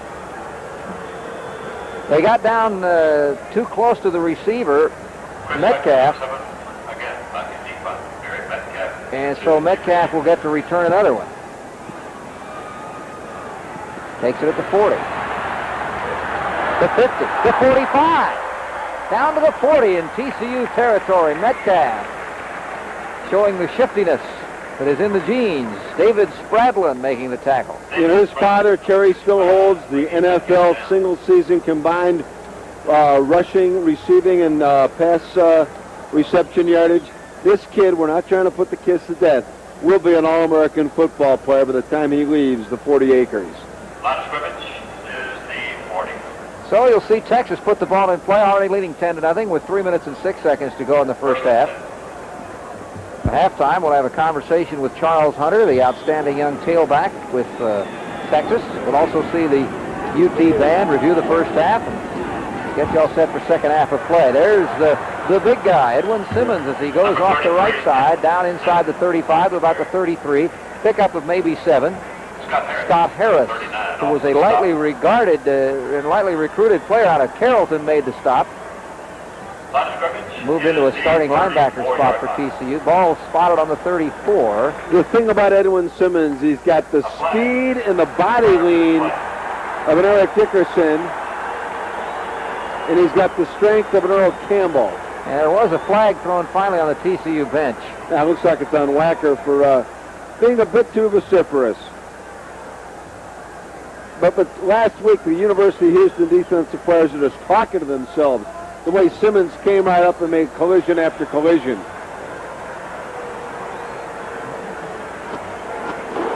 Dead ball. Unsportsmanlike conduct. Defense. All right, first down for Texas. The ball finally is put down inside the 20 at the 19. Following unsportsmanlike penalty is Be interesting to see if Wacker runs that 5-2. Will blitz somebody at all. Jim's still trying to get an explanation. I still think he's upset about the punt call, Greg. Yep, I think he has to be because his guys got blocked, and then, of course, the getting too close to the receiver, getting closer than 2 yards away. That's such a tough judgment call anyway.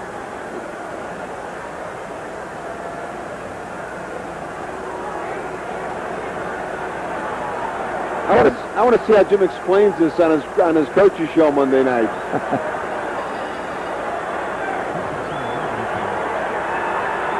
He's not inviting Dixon Holman to come over and have biscuits and grits tomorrow morning after church.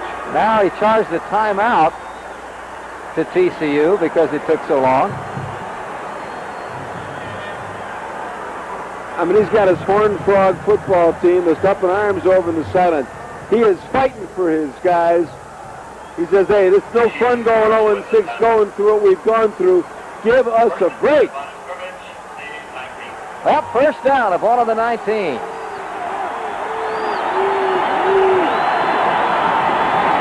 Texas crowd so loud now, I don't know if Stafford's going to be able to hear himself. Oh, he does. The handoff goes inside to the big guy against Simmons, and Simmons fights forward. He's got tremendous power as he picks up about 5. Well, he should. He's 6'4", 234. That's a power runner. Lewis and Spradlin on the tackle. Fred Akers says the fact that he came back and played football is the biggest turnaround he's ever seen in his coaching career physically. Those stats are very deceiving. This guy was just given, they threw him in the junk pile, said he'd never play again. But he worked and worked and worked to get himself back. Second down and 5.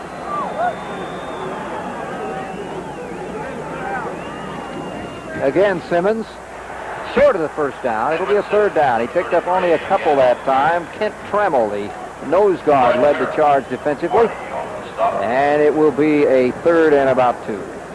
Floyd Terrell also in on that play. Floyd out of Victoria. Great spot to me to go play action pass and put that ball in the end zone. On scrimmage, the 12-yard line. Third down. We have a report that McCray has a bruised shoulder. He may return to the game. McCray, the Texas tight end. 3rd and 3. A keep by Stafford, and he's going to be short of the first down, but it's 4th and, again, another one of those no-problem calls on 4th down at about a yard. Stopped by the center of the defensive unit. Stafford wants a timeout with exactly 1 minute, now 59 seconds remaining. Still thought, Greg, that was a great spot for play action with a big kid number 33, Simmons, in the backfield. Everybody's looking for the run. You can take that ball and go up on top. Fred Akers, who simply does not get enough credit for the tremendous job he's done. All he did was walk in and fill the shoes of one of the real legends in college football, in Darrell Royal. He is going for his 90th win overall and 80th at Texas today. 47 years old. Arkansas is where he, of course, played his football. Was a student assistant at Arkansas. Was an assistant at Port Arthur High School. Jefferson was the head coach at Edinburgh High and also in Lubbock. 9-year assistant with Texas. 2-year head coach at Wyoming, and now is in his 9th year at Texas. So he has certainly been part of this program under Darrell Royal, part of a couple of national championship teams as an assistant coach. Helped develop the wishbone with Darrell Royal. And I'll tell you, he's a really funny guy, an intense competitor. You should see him when he's away from the TV cameras and he's got to worry about the university image. A very fierce competitor, a man who wants to win, a guy with an excellent sense of humor. They're running. They got 10 seconds left on the play clock, and they're going to have to hustle to get this play off on 4th down. They'll make it, though. 3, 2, they got it. Simmons, first down, and he spun down, but the ball knocked loose, and was it the ball? Yes, he was down before the ball came loose. Now, I said first down. That's going to be very close, actually. The knee touched just at about a little bit before the marker, and of course, depending on where the ball was being carried, we'll see how it's spotted. Caution to the wind with the big body of the kid from Hawkins, Texas. Simmons goes airborne here. Almost looked like PKA kick karate the way he came down with his left foot. First down as he just made it. Rick Rugeley was the man who made the hit. First and goal. First and goal for Texas. The clock running with 40 seconds. So this will be an interesting setup here. They got time, of course. They're going to be inside 30 when they get the play away. Simmons to the 5, 4, 3, and he stopped there with 22 seconds and the clock running. You can see the incredible strength of Edwin Simmons. Garland Little's a strong kid. The cornerback comes up and makes the force, and he just went along for the ride like a day at the rodeo. Timeout with 19 seconds left for Texas. I think you saw, I didn't catch the number checking the scoreboard, but you saw how violent the game can be. One of the TCU players had a whole bunch of blood on the back of his shirt.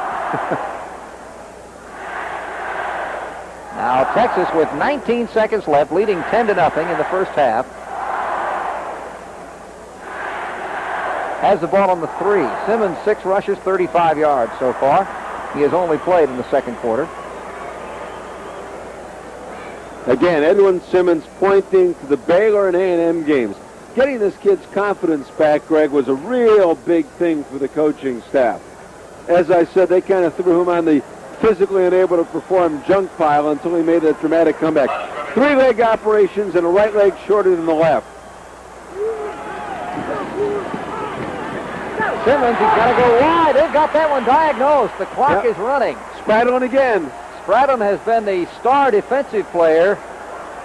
Hey. It's still ticking, and we're waiting for the moment. Are they out of timeouts? They apparently are, because they're not going to be able to stop the clock. That's it. Well, there's a flag thrown, but I think it was an illegal procedure, and it isn't going to matter, because I believe it was against the Texas team. Let's wait and see here. Texas had run out of timeouts. They could not call one. And they had no time to get that play off. The key was the TCU defense, and you see some exuberantly happy players leaving the field right now. TCU, you'd think, had just taken about a 10-point halftime lead because they are fired up. I said if they went in only down 10-0, that's a moral victory for them, especially when they're so close to their goal line down there and they come up with zip. The T-Zipper fans booing right now at Texas for improper utilization of the clock. They did not look like a team wanting to go to the Cotton Bowl by not being able to get those plays off. Well, it's halftime. The Longhorns lead the Horned Frogs 10-0. And when our halftime continues, we'll be chatting with Charles Hunter, the outstanding running back for the Longhorns. And we'll also take a look at the band. You stay with us. It's all coming up next on Home Sports Entertainment.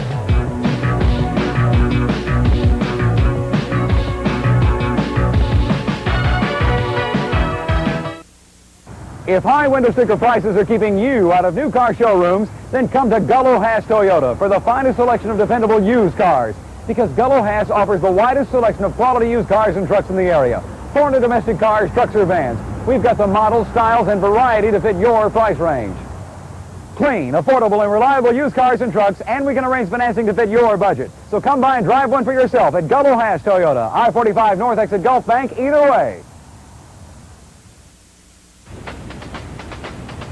The Southwest Conference is more than just football and basketball, and HSE makes sure that you see it all. We're on the track following some of the nation's finest athletes. We're at the pools with Olympic gold medalists at the Southwest Conference Championships.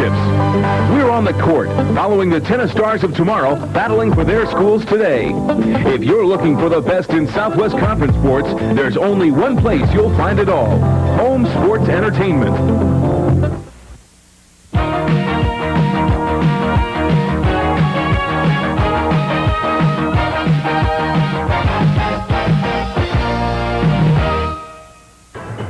Greg Lucas back at halftime. We have an opportunity prior to the game to chat with Charles Hunter, the outstanding running back at the University of Texas Longhorns. And Charles, we got to talk to you for one thing because you had such an outstanding week last week with 187 yards. How soon was it that you knew that you'd set a new freshman rushing record at UT after that game? Well, I really hadn't realized it until now when you told me.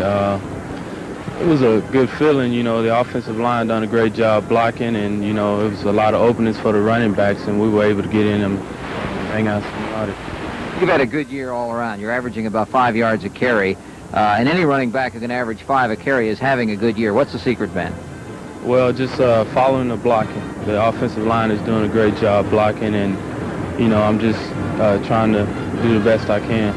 You're at the point of the season now where every game is maybe doubly important. This game against TCU, very important because you got Cotton Bowl on your mind, even though you've got some big ones left. Well, right now, we're only thinking about TCU, and we're not thinking about the Cotton Bowl. You know, it'll be nice if we can make it to the Cotton Bowl, but right now we're just thinking about, you know, really, you know, going out and competing today against TCU. Charles, all athletes say that. You mean to say you have not thought about the Cotton Bowl at all? Not once, ever? Well, we've thought about it, but we try to kind of keep things like that off our mind and just take one thing at a time. Your team has great depth at running back, Metcalf, and, of course, healthy Simmons. At the right time, everyone seems to be coming together. Yes, everyone's getting healthy. You know, the offensive unit is improving week after week, and, you know, the abundance of talent, that's an asset for the Longhorns. Well, here's a guy that's got a lot of it, a red shirt, technically sophomore as far as year in school. 3 more years at UT. Southwest Conference is going to be hearing about Mr. Hunter a lot more. Thanks for taking time to be with us. All right, thank you. We're going to continue with taking a look at the band down on the field as halftime continues, so you stay with us. It's all coming up right here on Home Sports Entertainment.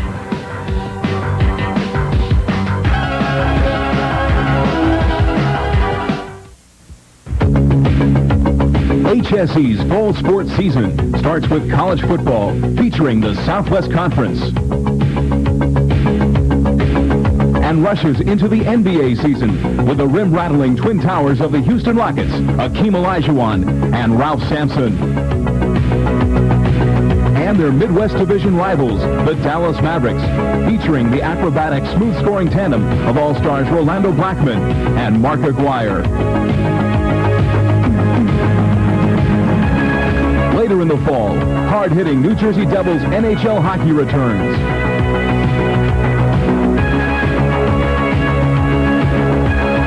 And the kicks continue with the exciting Dallas Sidekicks and the fast-paced Major Indoor Soccer League. For the best bets in Southwest sports, it's Home Sports Entertainment. HSE, a new tradition in sports.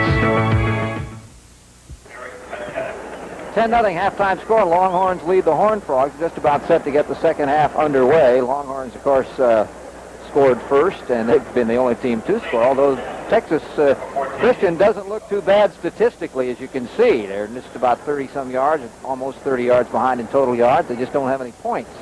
As the kickoff gets the second half underway, Edwin Simmons is back, but he's not going to return it as they put the ball in play. They'll bring it out to 20. Some of the highlights of the first half, of course, it all started, Barry Warner, the scoring on a big field goal. Far between, a 48-yarder from Jeff Ward, who closes in on Russell Erxleben's record.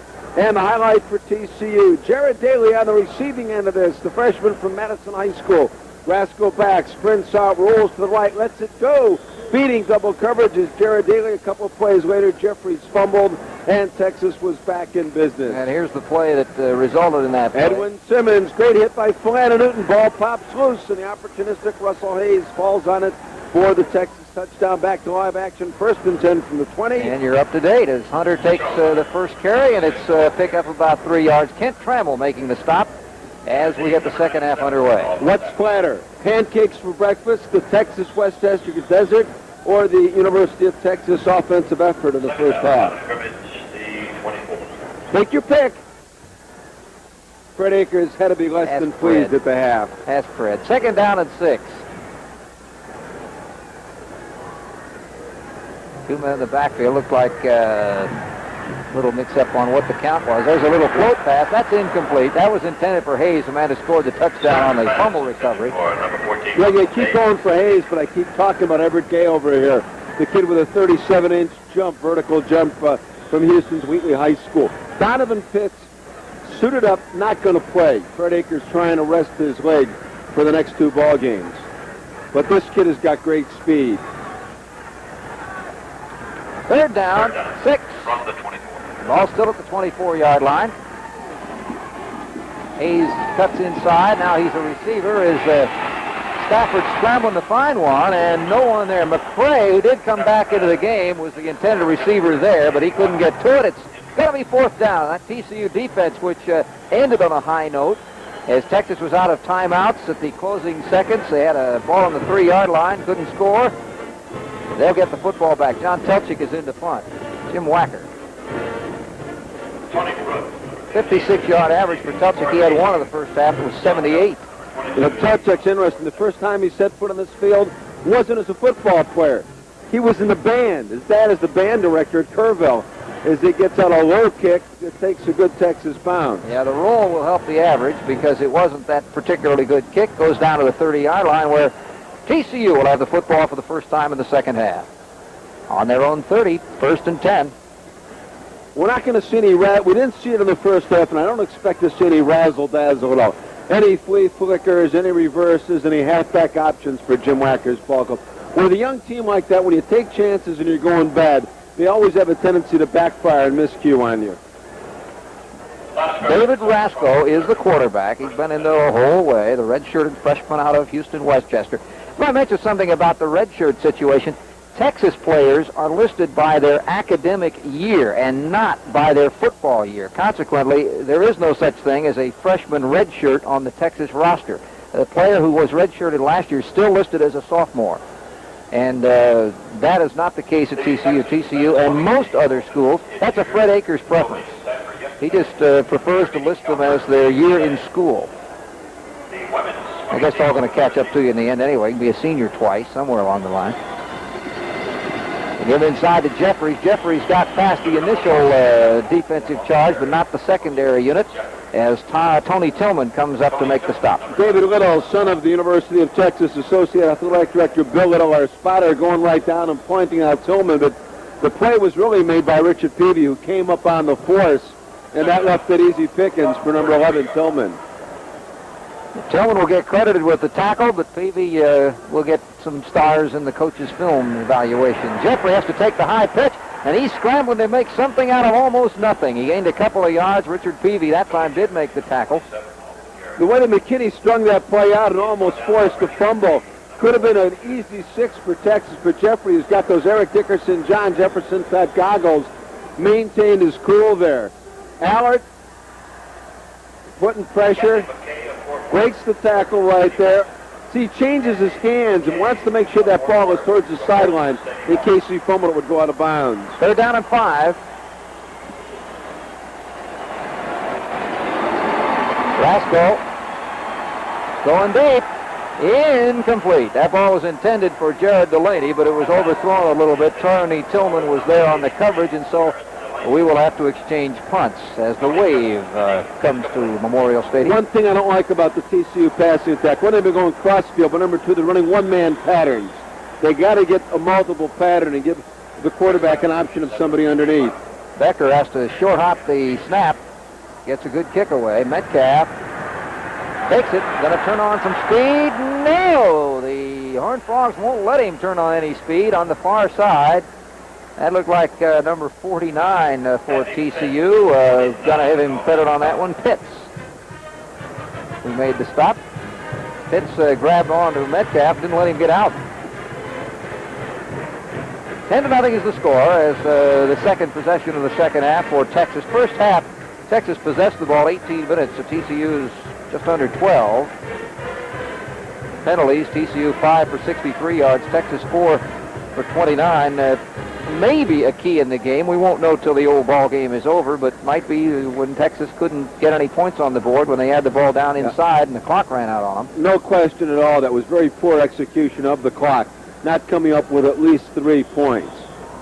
And I'm sure Fred Akers spoke to his squad about that as Gay comes out split to the near side. Well, they kind of had all their eggs in that one carry by Simmons, and when he lost yardage, they didn't have time to get lined up and throw an incomplete pass. Here's a real left.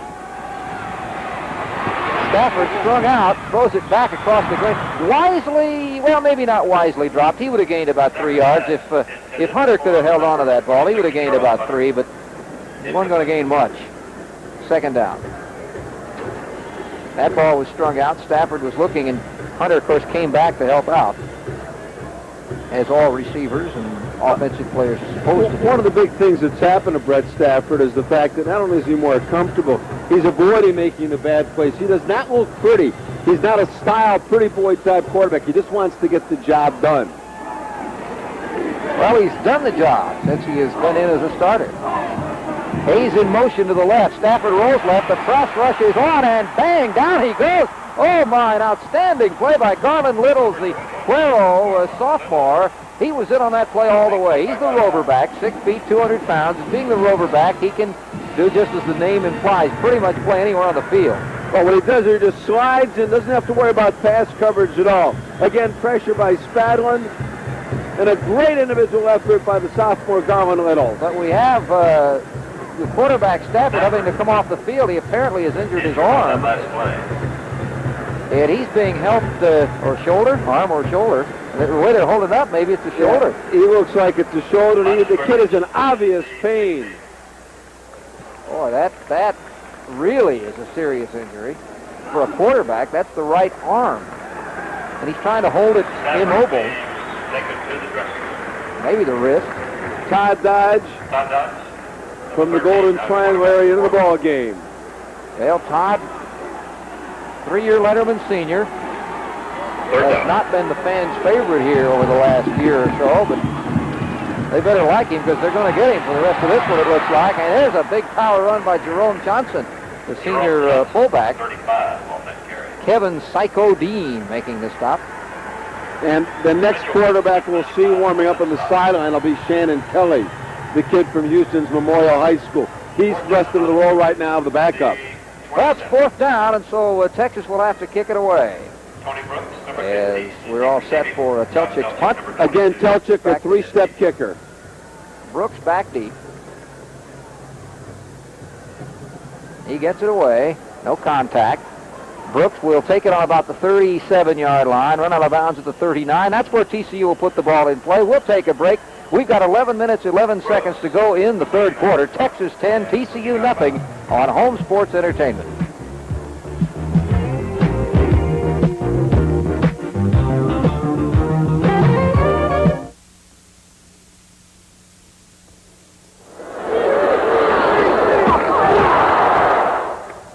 It's times like those that I'd rather be sitting here reading the sporting news. Traveling around the league and reading the sporting news keeps me up to the minute on pro football. But I really count on the sporting news to keep me posted on all the other major sports. My schedule really keeps me busy, so when I want to get all the latest scores and stats, the stories on baseball, basketball, hockey, boxing, and more, reported on the scene by 40 feature writers, I go with the one sports source America has counted on for 100 years, the sporting news. If you subscribe now, you'll get the special 100th anniversary issue of the sporting news, and you can also take advantage of this special half-price offer. Here's how. Call toll-free 1-800-253-1000. You'll get 30 weekly issues of the sporting news for less than 50 cents an issue, a savings of 1/2 off the regular subscription rate. You can pay in 3 easy installments of only $4.96 each. Call 1-800-253-1000. That's 1-800-253-1000. All right, it's Texas Christians football. The ball spotted on the 39-yard line. They'll have 1st and 10. We'll perhaps get a word from the locker room on Stafford. First opportunity. You can see it was a shoulder or arm injury of some type. 1st and 10. TCU certainly not out of the football game by any stretch of the imagination. They have not scored many points this year, but they're only 10 down. And they haven't turned the ball over, with the exception of the one Jeffrey fumble. They've done a good job of protecting the football. Jeffrey protects it across the 40-yard line for a 2-yard gain. Brian Espinoza and Blake Bronner on the stop. Rocky Reed, number 98, on the stop. Rocky Reed jumped in there late, as you heard the public address announcer in the back. On 2nd down and 9, it's a short 9. There's the man I think you're talking about warming. No, that's not Shannon. That's Todd Dodge. Dodge trying to unlimber. Yeah, he's just getting loose. He just was thrown in there at moment's notice. Nowhere to be seen was a receiver on that play. Texas plays man. And what I'd like to see TCU do are run more multiple patterns. It appears that they're running just a one-man fly pattern. Nothing underneath and nothing to occupy a safety and drag them out there. That ball, however, was thrown in such a location that you got to figure either, number one, there was supposed to be a second receiver, or number two, Jared Delaney, the only receiver, was supposed to cut to the center of the field. One of the neat stories, number 4, flanked out to the top of the side, the senior walk-on, the undersized Sean Millsap, now a flanker. He's got a lot of speed, and he's going to go down the streak on the left side, and that might have been offensive pass interference. They didn't call it. But you saw that receiver inside there, Jeffrey. He looked like he was pushing the defensive player out of the way. It's a 4th down. But at least there, they ran a multiple pass pattern.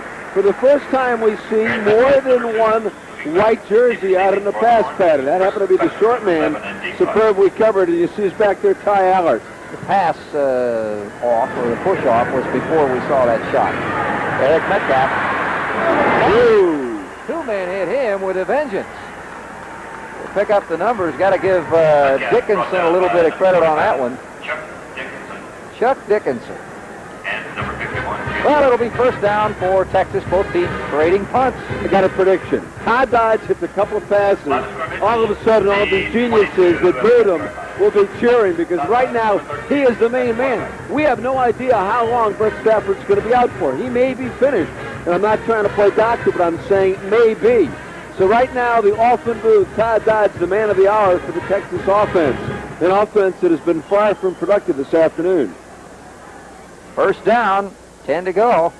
Well, as Charles Hunter told us, and as Fred Akers told you, they are not looking past any individual game, and that may be true, but at the same time, they aren't exactly playing as well as they perhaps can in this one. And that's not to take anything away from TCU, because TCU certainly is fired up and is doing a fine job.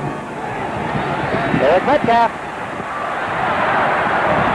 Boy, the crowd, the electricity when Metcalf gets the football is certainly in the air. That picks up just about all 10. You know, Ron Franklin is the conference play-by-play. That's his favorite Texas football player. You know why? Wears number 2 on his back for Channel 2. I had to throw that in for RF. This kid is going to be an All-American football player by the time it's all said. And he came to Texas for 2 reasons: academics and the fact that he could run track. He's a great relay and long jumper. 12-yard gain. He'll try another one. Boom! Down he goes. That was number 97, Kevin Psycho Dean. Psycho was psyched on that one. He was a defensive end, very animated type player. As you can see, after he makes a good play, he lets you know it. I don't think his elevator goes all the way up to the top. Well, some say that to play defense, it shouldn't. 2nd down and 12. So Metcalf gained 12, lost 2, and it's 2nd and 12. 9:13 to go, 3rd quarter, 10-0 Texas. And a timeout will be called at charge to Texas. So Texas now has 2 remaining. TCU has not taken one yet in this half of play. Friday night, the Home Sports Entertainment cameras will be taking you live to Reunion Arena for a special treat. It is indoor soccer featuring the Dallas Sidekicks. If you haven't caught an indoor soccer game yet on HSC, you're missing some really great high-scoring action. Some say it's the fastest game on 2 feet. Plan to be with us at 7:30 Friday night as the Dallas Sidekicks play host to the San Diego Shockers live from Reunion Arena.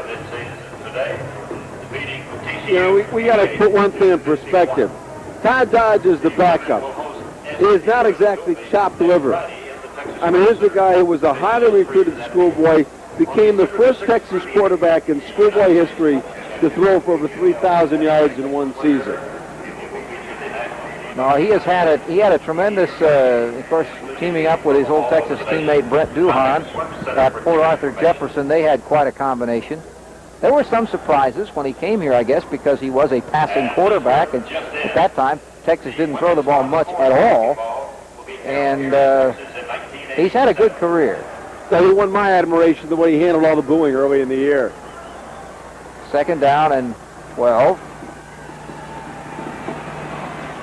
Dodge's pass is caught by McRae. Oh, an outstanding catch by McRae. He takes it across the 50 to about the 48-yard line. Well, Todd Dodge throws a wounded duck. That won't make any highlight film. The pass won't. The reception will. A wounded duck rolls right, gets the protection. He has both backs out there.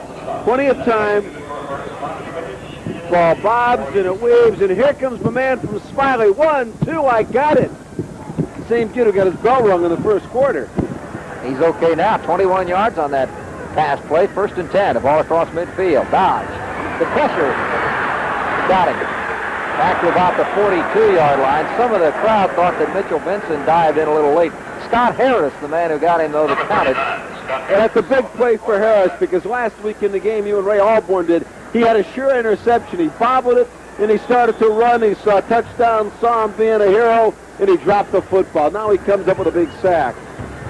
Second down and 20-something. What Wacker's able to do on this 5-2 defense right now, he's been able to turn his linebackers loose a little bit. He's playing a four-man front now, keeping one guy back. Another violation on Texas, and boy, did Mitchell Benson come through on that.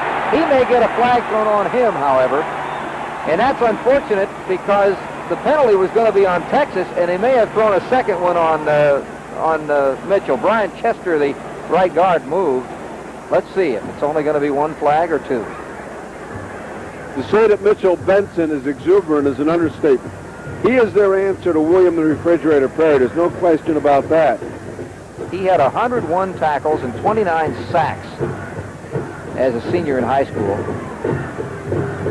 And it was a personal foul on Benson, so they offset. Here you'll see it. A little over-anxious, my man, number 95. Dodge makes the snap. See, there's the move right there by the guard. Whoa! You take that. One more time.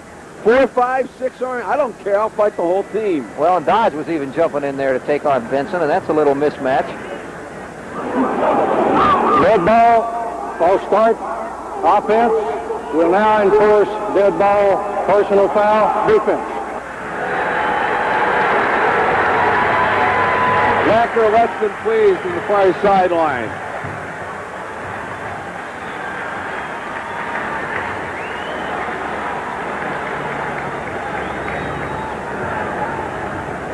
Well, it all adds up to second down and 11. So they actually gained about, 48-yard line. golly, about 9 yards from where they started out when you add and subtract all the yardage.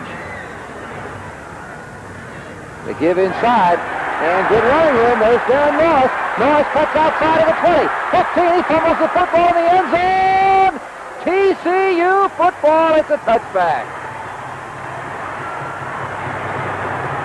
Oh, the fumbles are hurting Texas. Tony Brooks, the man who fell on that football after a good run by Darren Norris, but it wasn't good enough, was it? You could feel somehow, some way, that TCU was going to make something happen. They dropped off their 5-2. They started blitzing the linebacker Harris on that 1 sec.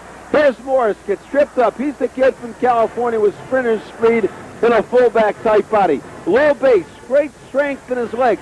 He's got a touchdown. Right, wrong, no. 97 Psycho Dean strips him of the ball.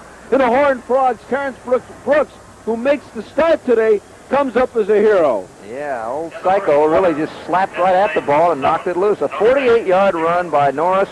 That's one of those, it's almost like what they say, kissing your sister.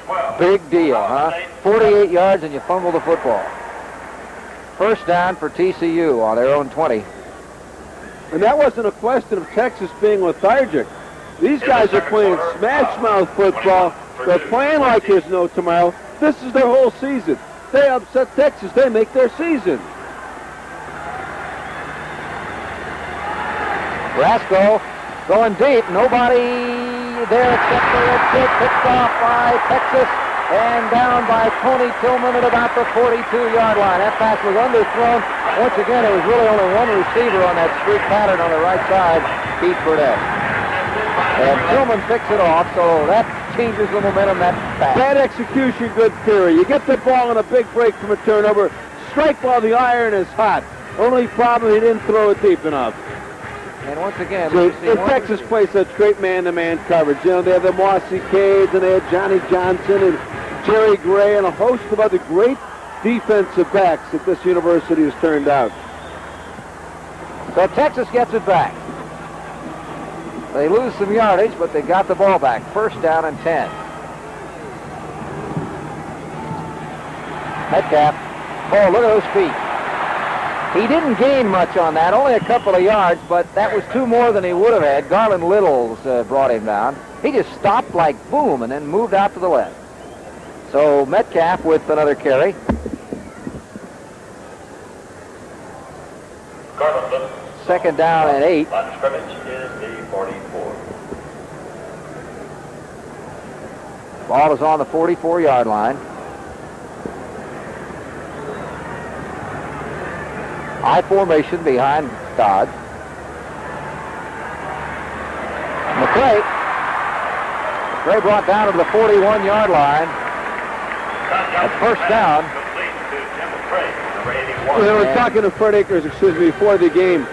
He said this kid is not the athlete of a Harris, but he is such a great competitor. He said he may be as good a competitor as we have in the entire Texas football program. And the kid got his bell rung early in the ball game. He knows that he's not going to give up that PT, that all-important playing time. Finds the seam in the zone and makes the catch. And we still haven't seen Everett Gay catch the football. Newton finally made the stop, but again a first down. Again, Dodge drops back. McCray can't get to that one. That was a little bit down low in front. Okay, we've got an update on Stafford. He's out for the game, shoulder injury, but they don't know how serious yet. The final score, SMU 9, Texas Tech 7. A second down and 10. Well, that's where you sent our spotters. Yeah, we sent our Dave. stats guy has. Well, we sent David Whittle in to check with his dad about the same time that our stat man got the information. Second down and 10. Great minds running similar patterns. We knew we'd hear about it sooner or later. Hayes is wide left. And to give him the delay, Norris cuts back inside. He's short of the first down. He only picked up about 5. Third down and 5. Stacked up there by Paul Montgomery, a four-sport high school star out of Brownsboro. Freshman. Scott Harris also, redshirt freshman. In fact,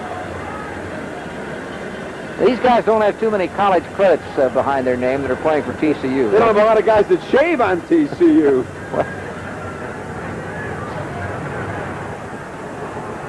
Third down and 5. Pass rush, and he gets it away just in time. That ball is caught by McCray, but it is short of the first down. The pass rush caused him to throw it quickly, but really, I think you got to give Dodge some credit because he found that receiver just in time. It looked like they may have been trying to set up a tight end screen, but the official got in the way. Pass rush made him unload the ball, and of course that meant the receiver, McCray, could not get far enough for the first down yardage, and so it's fourth down. And Akers is in to hold, and Ward should be in to kick, and he is.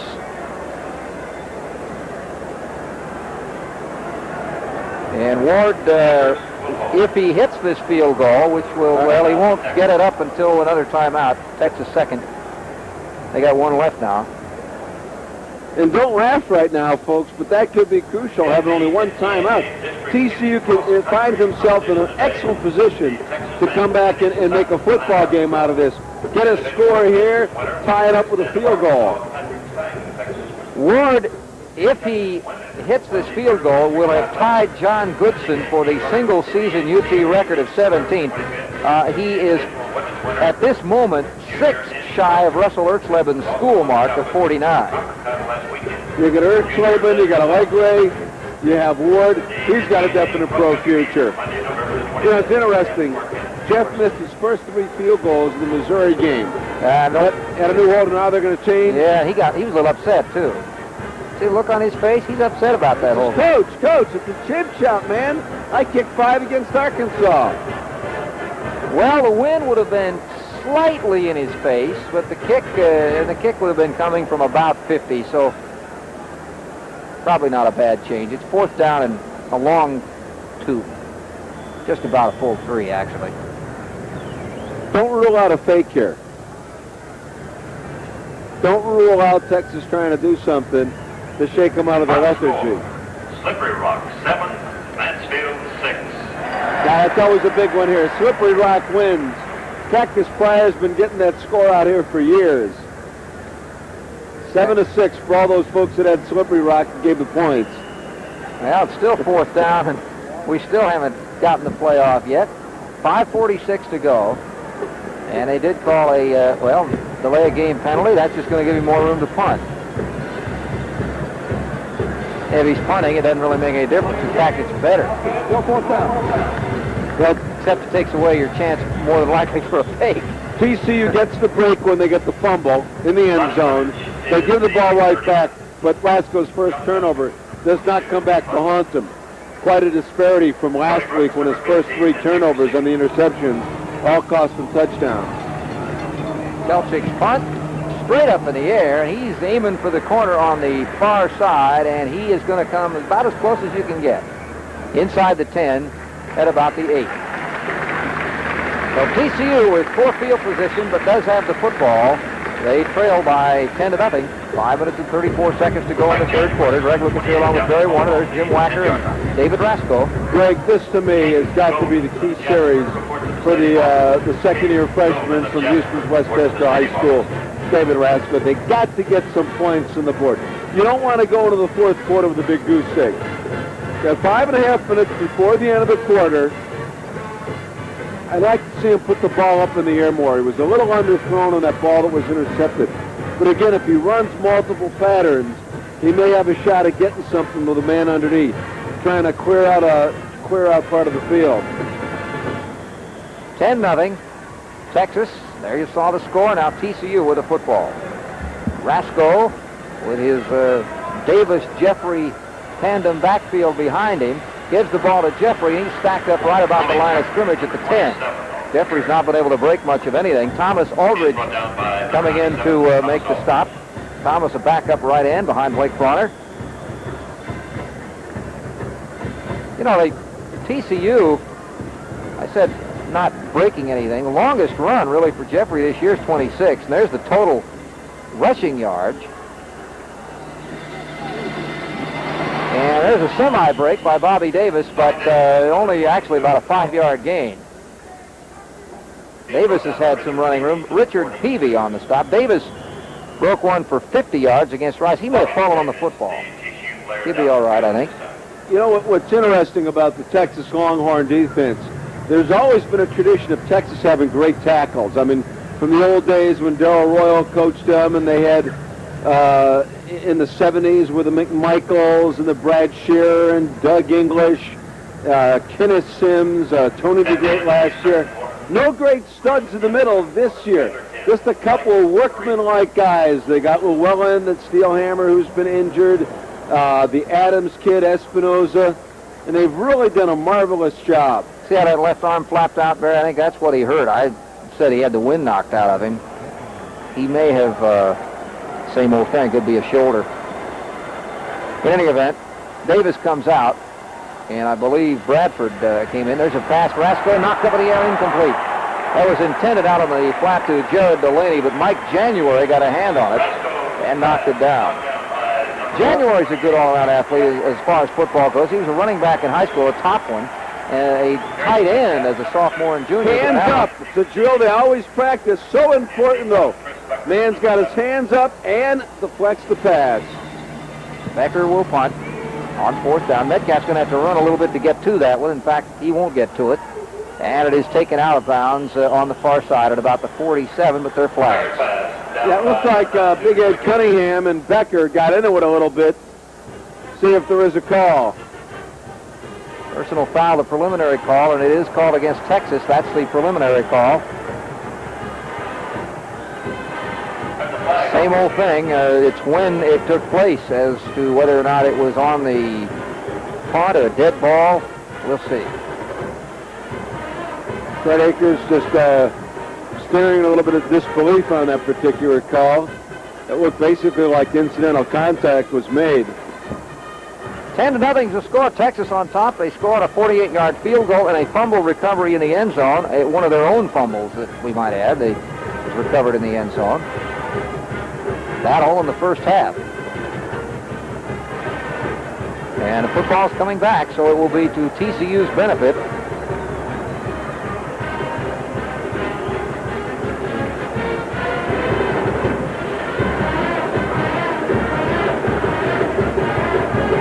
Jim Wacker with a coach's clipboard with a series of plays, the numbers. Wacker, Bob DeBessie as quarterback coach, a number of others. It's kind of like a homecoming for them because 30 miles down the road, they were the 3-time NAIA small college champions. Let's see, it was 4 times altogether, 2 times NAIA, And Lutheran, 2 times, yeah, two Lutheran, times NCAA Division II. They're all both right down the road. Yeah, he's had tremendous success. That's why you know the program will bounce back. Give inside for big yardage. That's Mark Tipps, his first carry of the game as he brings the ball all the way up to midfield, a pickup of almost 20 yards. The element of surprise, Tipps is family a blocker. He's not noted as any kind of a runner. And all of a sudden he first threw a good blocking up front. Little stutter step, and he just bounces to the outside, breaks one tackle. And finally, they make the play for the backside as Aldrich, the defensive end spot, makes the tackle. That was a 19-yard gain as the give inside is good for only a couple more. That was Tipps again. Tipps' longest run of the year up to that one was only 6 yards. Mike January on the stop. Of course, now Tipps is playing because of the injury to Bobby Davis. 2nd down and 7. Coming in with a play is Keith Burnett, number 84. Burnett has yet to catch a pass. What do we have Rasco's completion ratio for today?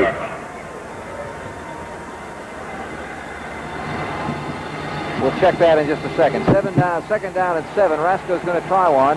It's intercepted and dropped. Intercepted and dropped. Eric Jeffries had a chance at it. It was intended for number 85, Ricky Stone. He should have caught it. But he didn't. His eyes had to get real big on here. Looks to the right, throws back to the left, and hits him in a bad spot, his hands. Terrible spot. Ooh. Texas should have had the intercept on that one. Well, he finally dropped it the second time. He had a second chance at it and couldn't hold on. It is 3rd down and 7. Wide receivers on both sides. Kid goes inside to Jeffries, and he's very close to the first down, but appears to be maybe a tad short. Richard Peavy making the stop. They got to go for it here. There's no question, Greg. You're 3-6 on the year, 0-6 in conference play. You're not on the board yet. It's not even a gamble. Not only that, but your defense is there's the played so refrigerator. well. They're going to call him the Igloo. They may put him in this situation. They're going to call timeout. They're going to diagram this one, I think. Rasco comes over to the sideline. Mitchell Benson, who scored from actually his touchdown last week that you may have seen on the tees at the beginning of the show, was not your little 1-yard run. He went in from 5 yards, and he held his balance from, he was hit and was going down at about the 2, and he put a hand down to keep himself from touching down, and then went on in. He did a pretty good job on that. You know the secret on that play, don't you? Wacker may have threatened to keep the kid off the training table for the rest of the semester unless he scored. All kidding aside, you got to be a pretty good athlete. Basketball player. You'll notice these defensive linemen that do play a little offense like William Perry and Mr. Benson, they don't tape their hands all up like the other linemen do. They got to handle the football. He's a bow-legged kid, too, as we take a look at Bevo. What a life, standing around at football games. Okay, here we go. First down for Benson. And that, of course, the other thing we got to mention about that play, not only is Benson in there, but they also set up in the blocking formation, another beefy guy, number 79, comes in for TCU and helps set the block. That's Laswell. It's a first down. Laswell is an offensive tackle, but they set him back. Now it's 1st and 10. Offsides. Tipps was the carrier.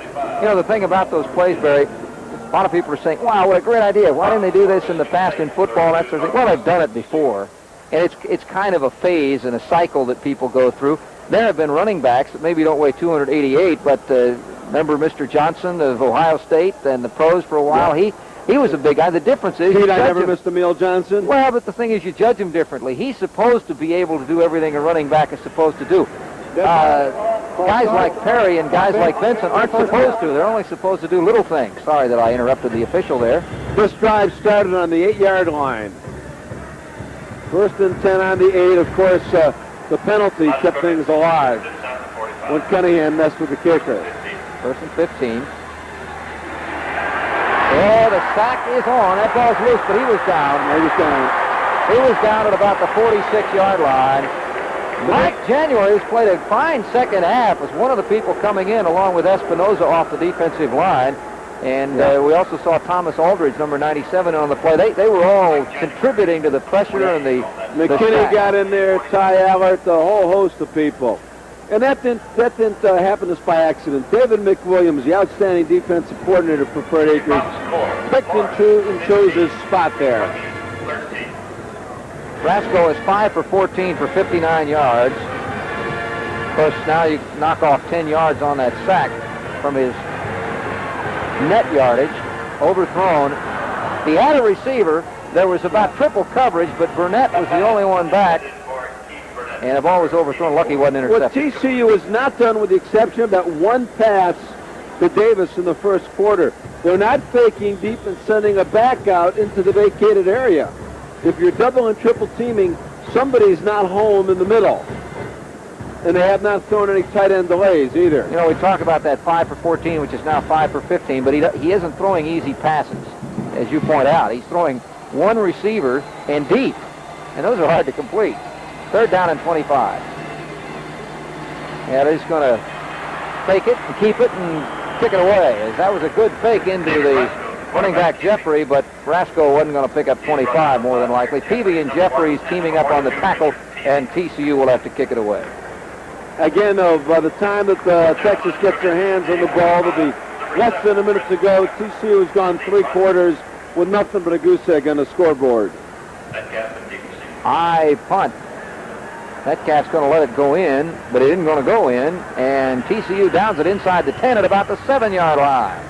Killing that ball was TCU's Pitts, and it will be first and 10 for Texas inside their own 10. They're going to put it on the 9-yard line. Of course, the clock always in Texas' favor whenever you're ahead. The fact that they haven't had much of an offensive show doesn't mean a whole lot. Stafford, now they say bruised shoulder. Right. Well, that's good. They can keep him out for a week or two, but it probably would not keep him out for the rest of the year. Wouldn't it be amazing, though, if Stafford couldn't play and Texas upsets Baylor and A&M, goes to the Cotton Bowl behind the guy they booed here in Austin, Todd Dodge? Stranger things have happened. Sure have. And nothing stranger than this game. We prepared ourselves for a blowout. You got to have that disaster list of things to throw in to keep the telecast going. We haven't used them at all. This game has carried itself.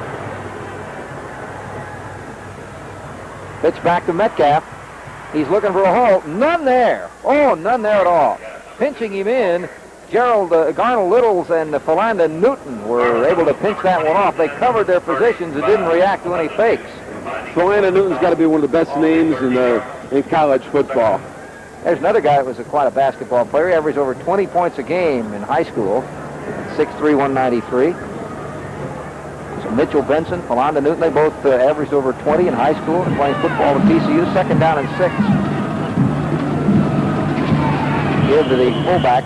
Short yardage, pickup of maybe 3. That was Norris again, the 5'11", 199-pound freshman fullback from California. Ron Lewis making the stop from Copertus Cove. That's near, well, actually it's not far from Waco. It's very close to Fort Hood. I know Fort Hood. That's why I threw that in. I was there once. 20 seconds to go in the first half. They say on that shoulder bruise with Stafford, they don't consider it serious, but he won't play today. Metcalf. First down as he spun down across the 20-yard line at the 23. Garland Littles again on the stop. As we will reach the end, well, the clock has stopped, I think, just to mark the ball. We've probably played our last play of the third quarter. But it definitely helps when you're able to run behind an offensive line like Leon Manley here has. Chilton gets all the pub, but guys like Chester, Jatan and Stewart will get drafted in the NFL. We've reached the end of 3, so there's timeout on the field as the teams change position. It is Texas 10, TCU nothing. The fourth quarter coming up right here on Home Sports Entertainment.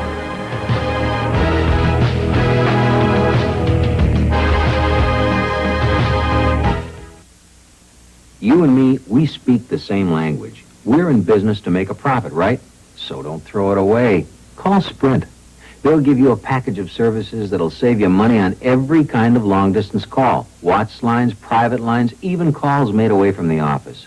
And Sprint volume discounts let you save even more. Look, if you don't want to save money with Sprint, don't tell me about it. Tell your stockholders. Call Sprint. Find out about it.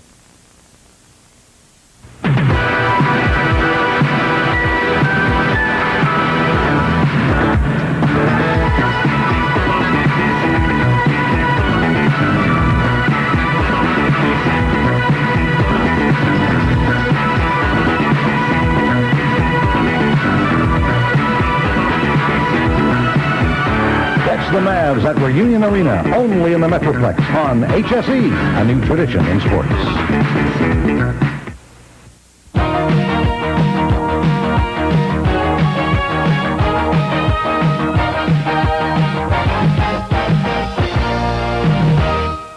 One more quarter of action left here from Memorial Stadium. It has been gray and cloudy and cold in the 50s all day, but not been such a great day for TCU. They trail, but only by 10-0, and certainly are within range. And it's a football team that has not won in the conference this year.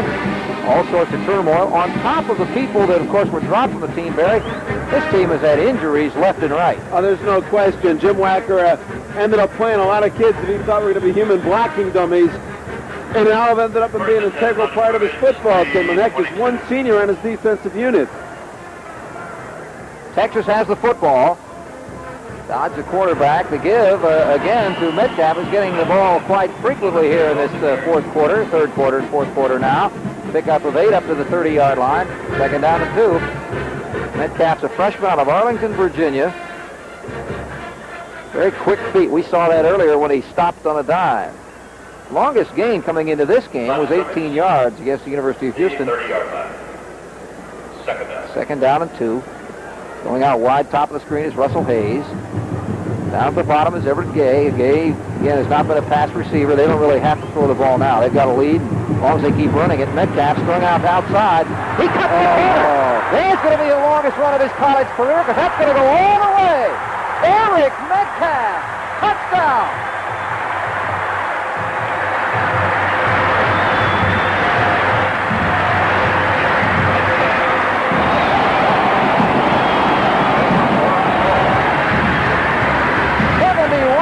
For the freshman.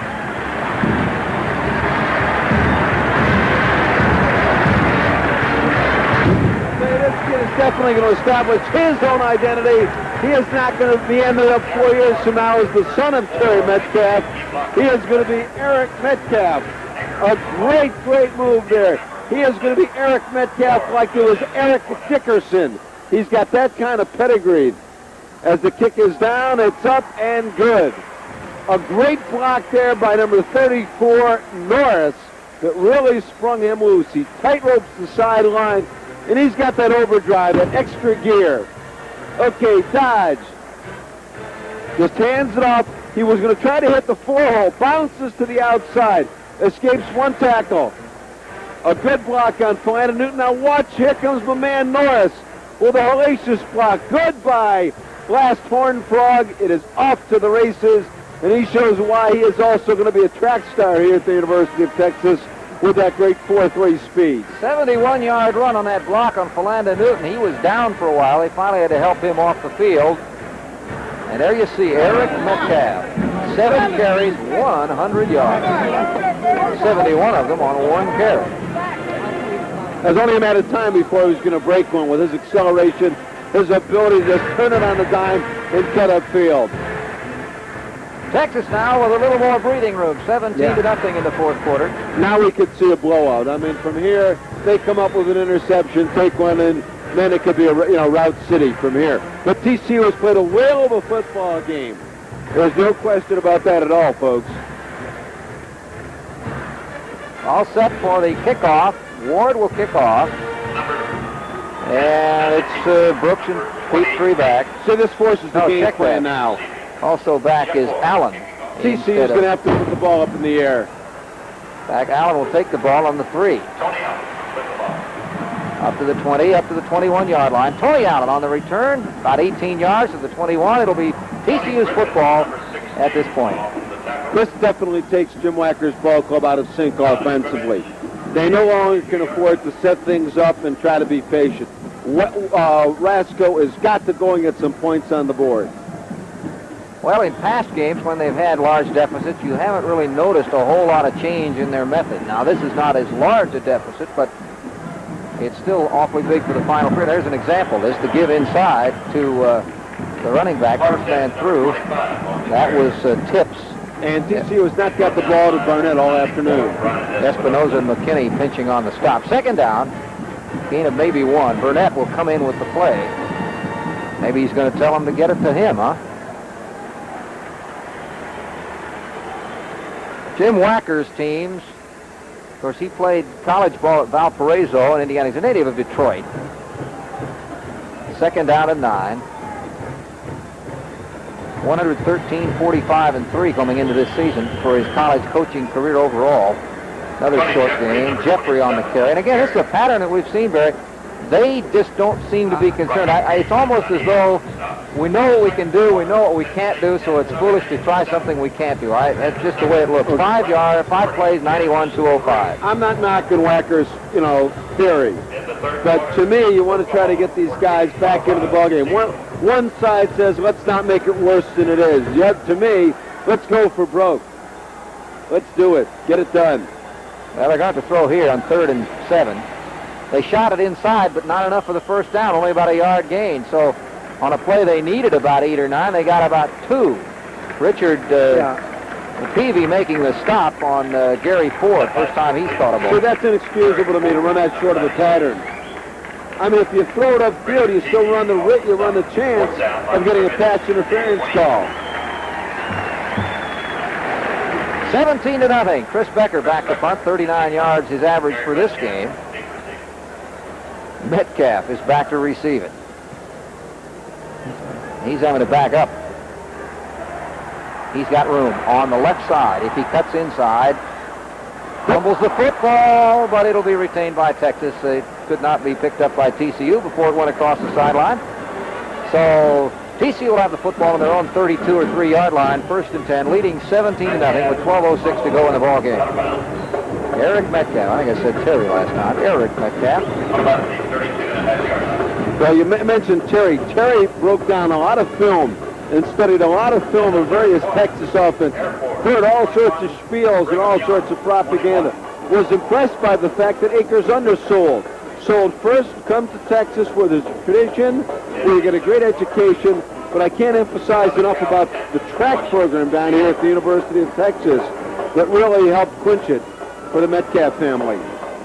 Well, it doesn't hurt to have the track record of the offensive lines that you've had in the past in Texas either if you're running back. I'll tell you something else. Before it's all said and done, between here and the end of the bowls, this kid's going to throw a touchdown pass. He was a former high school quarterback off a reverse.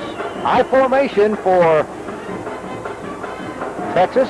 Dodge hands it off to Hunter, who's back into the game, and he picks up a quick 7. Scott Harris runs him out of bounds. Floyd Terrell right there. Floyd Terrell, there's a guy that's used to being around the ball carriers. In high school, he averaged nearly 15 tackles a game. As a senior, that's an average. That's like in basketball averaging 30 points. The rushing stats, not too close, are they? 2nd down and 5.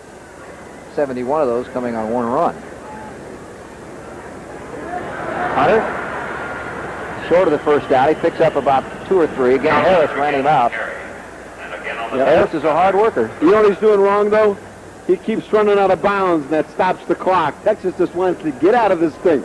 No more injuries. They already lost one key player, quarterback Brett Stafford. That's why we're seeing number 13, the senior for Port Arthur Jefferson, Todd Dodge, into the ball game. Metcalf brings the play in. Hunter out. 3rd down and a long one. 3rd down from the Here we haven't seen tonight Terry Steelhammer.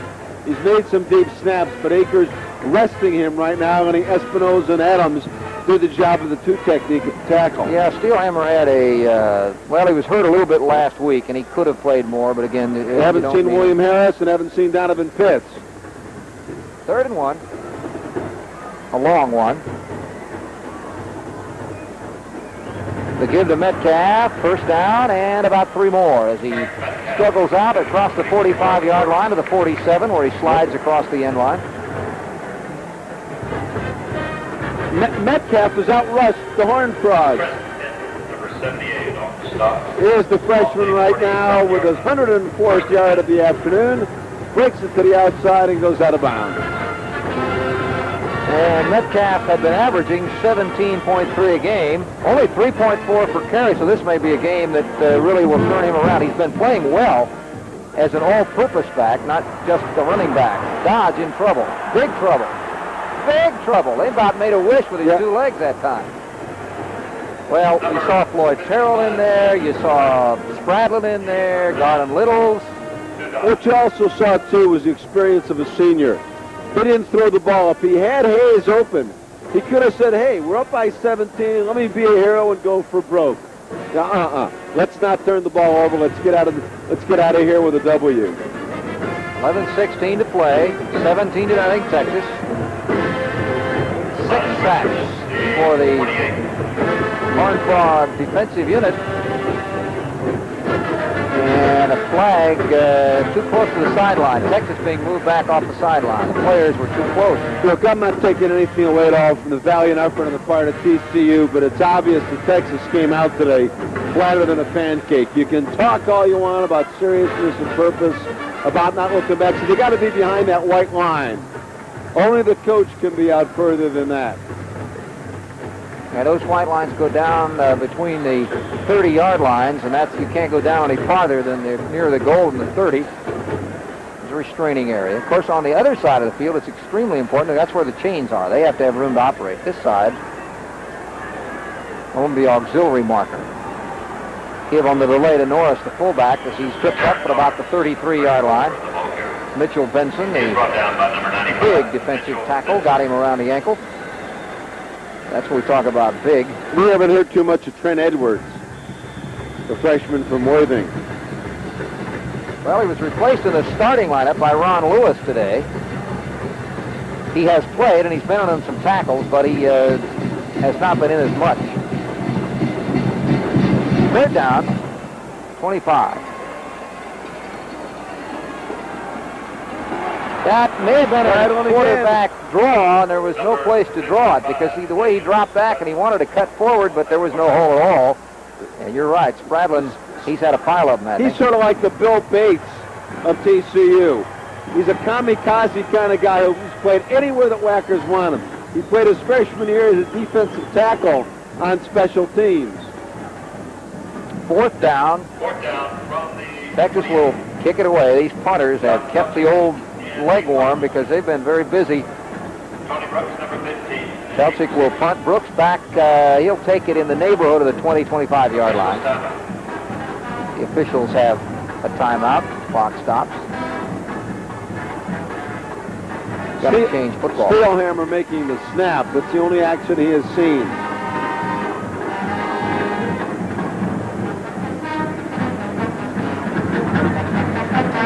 Still waiting for this play to get underway.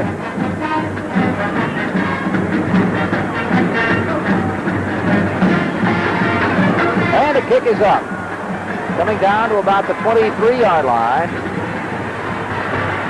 And Brooks is run out of bounds at about the 27, where TCU will have it 1st and 10. They'll put it in play there when we return.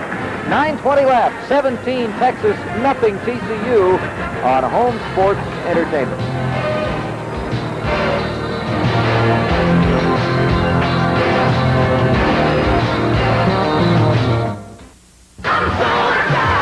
Follow the excitement of University of Florida football.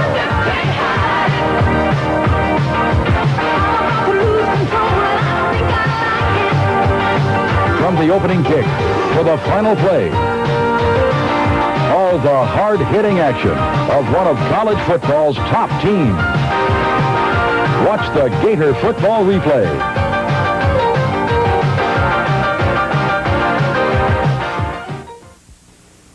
The NCAA Women's Championships offer a highway to successful opportunities, challenging competition, excellent education, victories and medals, friendship and team spirit. This and more can be seen at any of the 34 NCAA Women's Championships. Get involved with college athletics. Attend an NCAA championship this season. For dates and sites, write NCAA Championships, Box 1906, Mission, Kansas, 66201. The scrimmage is at the 32-yard line. Score, Texas 17, TCU nothing. Texas led 10-0 at the half. They scored their second touchdown on a spectacular 71-yard run by Eric Metcalf. That coming in the second half. And their first touchdown was a crazy play. Edwin Simmons busting loose, just knocking defensive players all over the place. Landon Newton knocks the ball out of his hand, and Russell Hayes picks it up in the end zone for the Texas touch. David Rasko, the 5'11 freshman out of Houston, Westchester, now a flag, or a whistle, to be precise. Both of these clubs, of course, have some games left. Texas will be playing Baylor at home next week. You think that won't be a big one, as you see the call. And they'll be at Texas A&M in 2 weeks, and that, of course, is always a big one. TCU will be playing A&M next week, and of course that will be our HSE Southwest Conference game of the week. And that's it. They're done. So they'll wrap it up next week. Penn State 13, Notre Dame 0. It is 17-0, Texas with 9:18 left. First down, 15. Texas Christian has the football now. The ball comes across the game of about a yard or two. Tony Jeffrey to carry. Chalmer Adams in on the play on the bottom. Second down. Number 60 on the stop. Another valuable lesson for Jim Wacker's football team. You know, Life Its Own Self, Dan Jenkins' great book, was a parody of his alma mater, TCU, about recruiting and buying of players. When that man found out what was going on, he blew the whistle, said, Wacker ain't buying anybody, kicked the 7 players off. It's been a disaster, but a lot of good is going to come out of this for his football team as they get the completion. And Jeffries gets knocked down. There was a little, about the only time they throw the short type pass to the back, it is Jeffries, and Jeffries knocked out Jeffrey. Eric Jeffries of Texas, number 1, on number 27, Tony Jeffrey. Roll left, a high percentage completion. But again, these should have been done in the first quarter, not in the fourth quarter when you're down by 17. They're down at 8, thank you, Coach. 17-0. Rasko, Jeffrey the blocker. Rasko throws it up the middle and he bounced it. Incomplete. That was intended for Delaney, number 83, but it was underthrown. Of course, they did lose a quarterback to injury in Scott Ankrum, but Ankrum was not a passing quarterback either. He just had blazing speed. You got Ankrum, you got Rasko, and you got Giles next year in spring practice. You talk about competition. 2 of them will have had a lot of experience, Ankrum and Rasko. Here's the kick on 4th down. It's high. Metcalf going to fair catch it. At the 31, 32-yard line, Texas will have the ball right there. And once again, we'll put it in play. If you like to study the form of punters, this has been your game because they've been sure putting it up in the air a lot today. Every time I think of punting here at the University of Texas, I think of the greatest college punter I ever saw. That's Russell Ertzleben. My, oh my, how he used to change field position in the mid-70s. Todd Dodge conferring with Fred Akers. He probably aged a little bit today when he saw Brett Stafford go down, but Todd Dodge has answered the call.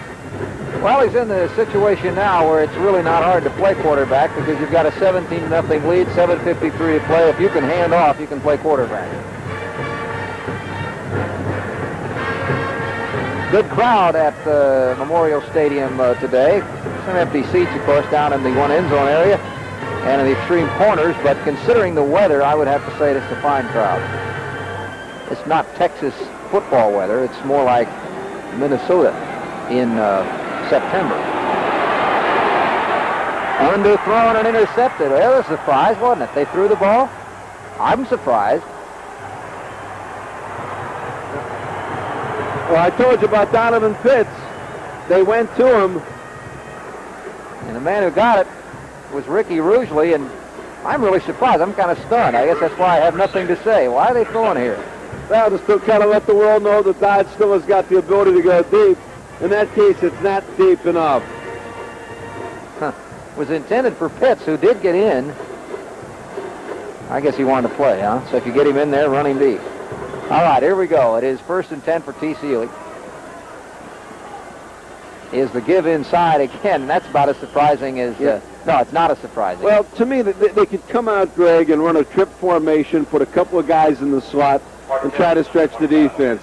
Give the passing game the confidence that, yeah, we can score in one play. If you just look at these last two plays, you'd say, who's ahead? Who's trying to rally in this game? Texas is going for broke. Well,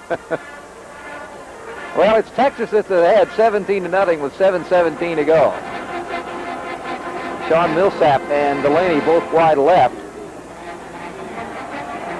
A lot of time. Bad pass. Almost intercepted. That was almost, well, like who's it going to? It was too high for Delaney and too low for Millsap. So it's a incomplete pass. 3rd and 8.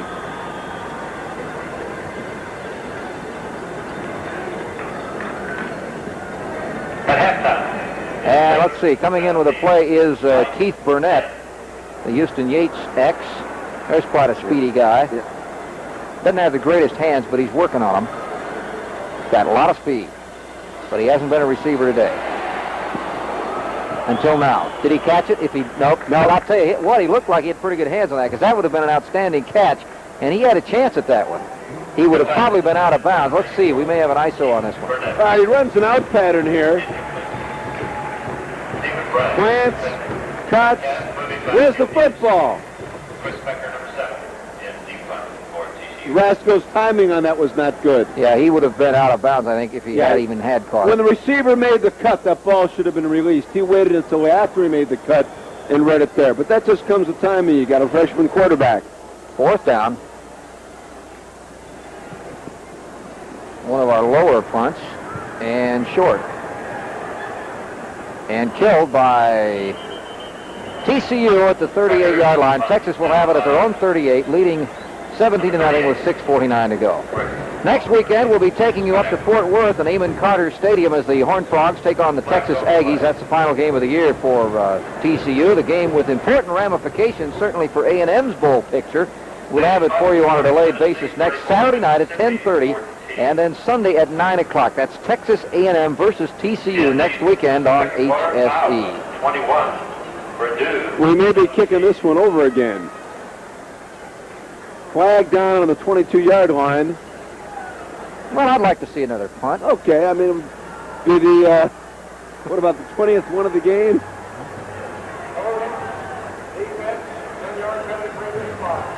All right, it's a 1st down, so they don't have to kick it again. 1st down for TCU following that holding penalty. It was a holding penalty on the defense, which is one you don't see too often when holding on a punt play on the team that is receiving the punt. That's a little rare penalty.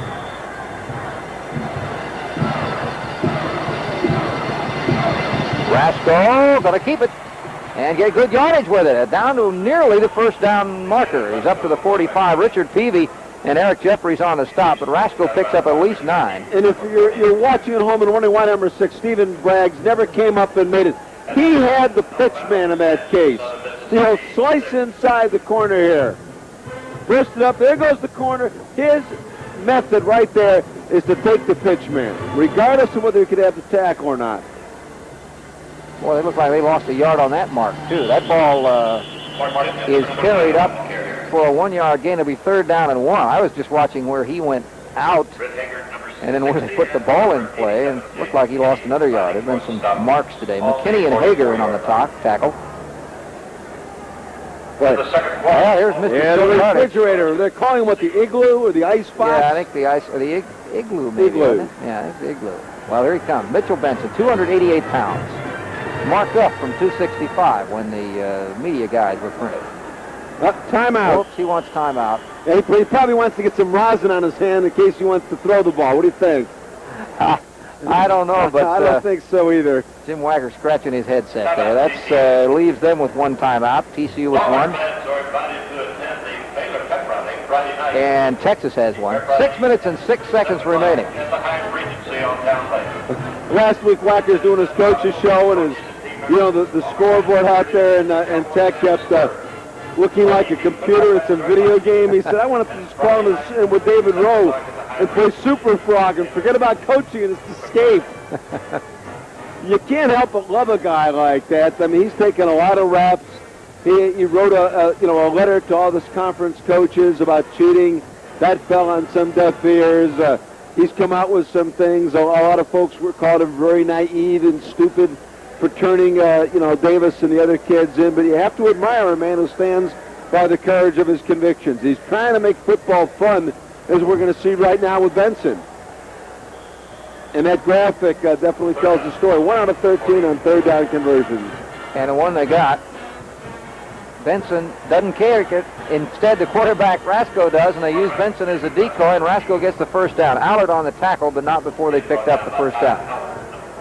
That is the value of him almost as much as what he does. He's got to occupy a couple of people. I mean, a linebacker and the safety's got to say, you better not be coming my way. And the linebacker's got to be gritting his teeth and said, I knew all those hours pumping iron would pay off for something. First down. I don't believe it. They actually have a slot over here. Tony Allen is wide left, one of them, as Rasco is not going to throw to anybody. He just runs out of bounds after a 1-yard gain. Allard was right near him, so he just stepped out. They had two men on the left side. Allard ran the quarterback, Rasco, out of bounds. But again, he's rolling to the right. The receivers are all on the left. And your point that you made earlier is if he does throw it to him, he's got to throw it way across field. I think people forget that. They think how far the pass was thrown. They see from the 40 to the 30, and they forget that field is 55 yards wide, and if he's on one corner, he's throwing that ball a long way. Second down, 10. Give inside to Jeffrey. Good run by Jeffrey as he spins off the first tackle and picks up about 7, down to about the 45-yard line. Richard Peavy grabbed him. Richard Peavy, number 42. Remember, Barry, when no one wore glasses when they played football? They'd rather be blind than wear glasses. Each team has just one. It's amazing how many guys are wearing them now after Dickerson set a new rushing record last year. Yeah. Third down at 2. Rasco on the keep, now the pitch. Jeffries is stopped. Oh, good defensive play by Stephen Bragg. We're talking about Stephen Bragg's earlier. When he didn't make the tackle, he took the option. There's an example where the corner has got to come up and make the force, and he can't weigh more than 175 pounds. Well, they say 173, and if that was before the season, he probably weighs less now. Okay, he reads. The moment he sees that it's not going to be a pass, Allard strings it out. There's Peavy, ready to force. He just wraps him right up and gets some support from Ty Allard. Well, it's fourth down, and do we have... no, we don't. Or do we? No, we don't. Just have extra blockers. They don't have the big guy in, and this isn't going to make it. Nope. Rasco was strung out down the line of scrimmage. Chris Doolittle came up and got help from Richard Peavy, and it'll go over on downs to Texas. See, in a case like that, if I'm Rasco, I want to call a timeout. You got one left. That's the time for it. They got that play going in too much of a hurry. Well, they didn't make the switch and didn't bring in their extra beef, and they just tried it with extra blockers. There you see extra blockers up front. 73 was the man who was the extra blocker there at Brazil. And, of course, then they ran the other way, so it didn't make any difference. First and 10 for Texas. 4 minutes and 21 seconds remaining. Eric Metcalf. Number 2. Pickup of 7. Ricky Rugeley making the stop. The underlying story in this ball game, the injury to Brett Stafford. With Baylor and with Texas A&M standing in the T-Super's way to a January 1st date in Dallas, Texas, that could loom very important. And again, it would be poetic justice if Texas were to knock off Baylor and A&M and do it behind the throwing of Todd Dodge. Second down at 4. And that's short. Gain of 2 yards by Metcalf. It'll be 3rd and 2. Scott Harris, number 39. Arkansas, of course, came into play this weekend 5-1 in conference play with SMU and A&M remaining. So, of course, the A&M game being played on Saturday night, and SMU, their final game of the year. Baylor 5-1.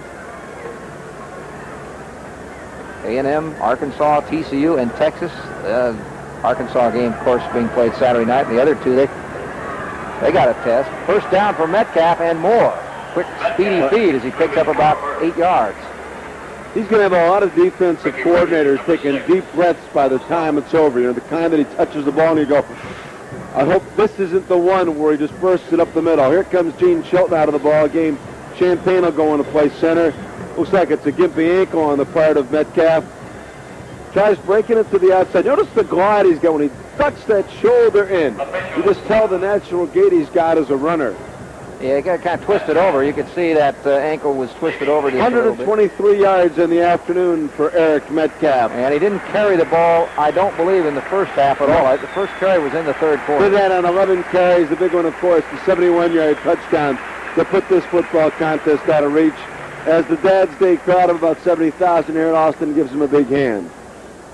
And I go in the locker room, I'm going to ask Gene Shelton one question.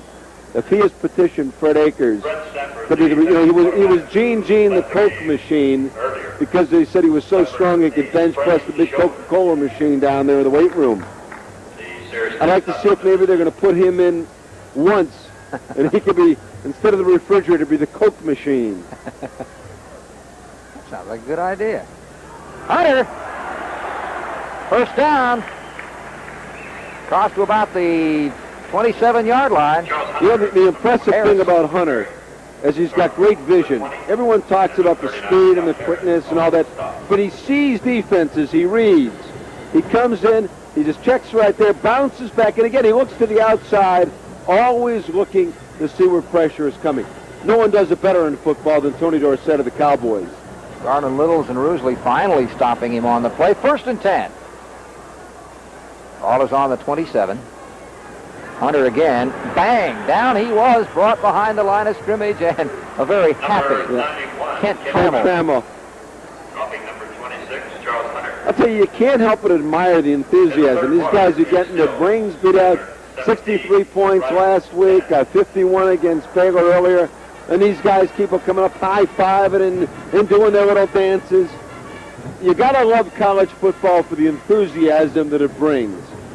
Less than 2 minutes to go now, minute 40, and Texas leads at 17-0. I want to take an opportunity to remind all of our folks in the HSE viewing area, get out there and support your favorite high school throughout the state of Texas. Play our football team. You're going to see the best high school football in America right here in the Lone Star State. The kid from Odessa, 17 carries, 50 hard-earned yards. Fred Akers conferring things over with Todd Dodge, 1:36 to go. That was Texas' final timeout.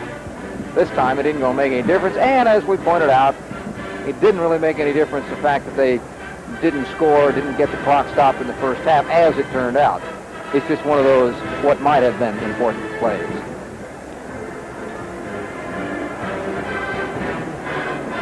Well, Texas now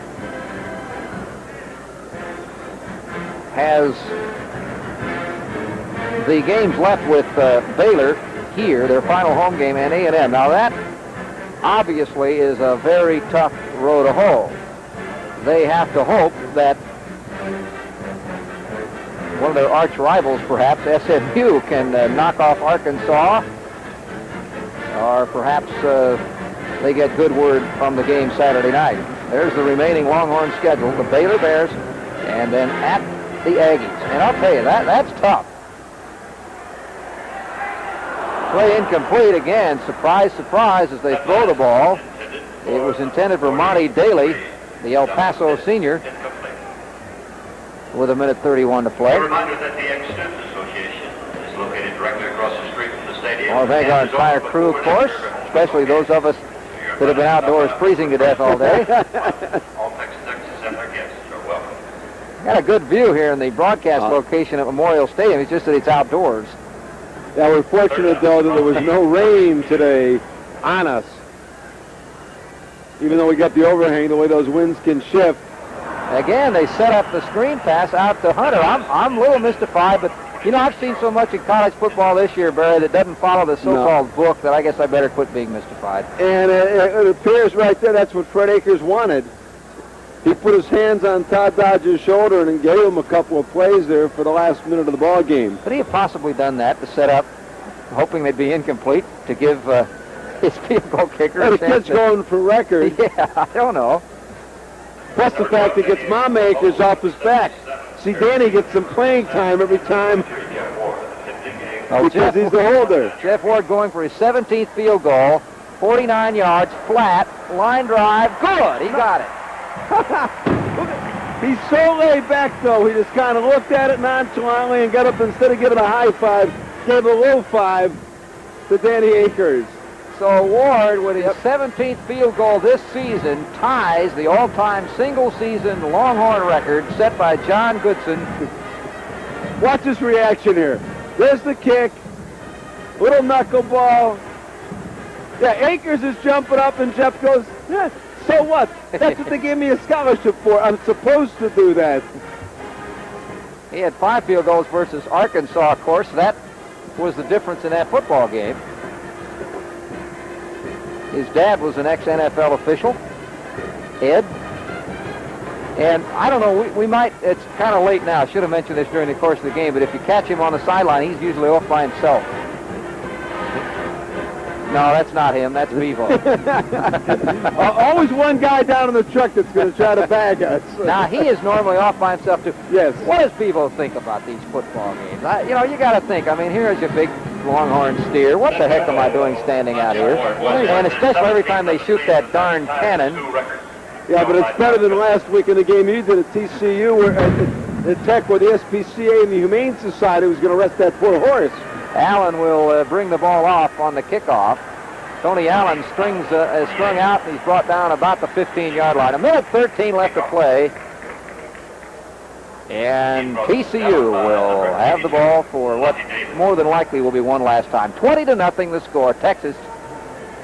And there's the drive. I want to thank Bill Little, father of David R. Spotter, Doug Smith, and the staff here at the University of Texas, Athletic Director Doris Dodd, for making our home sports entertainment production a very easy one this afternoon.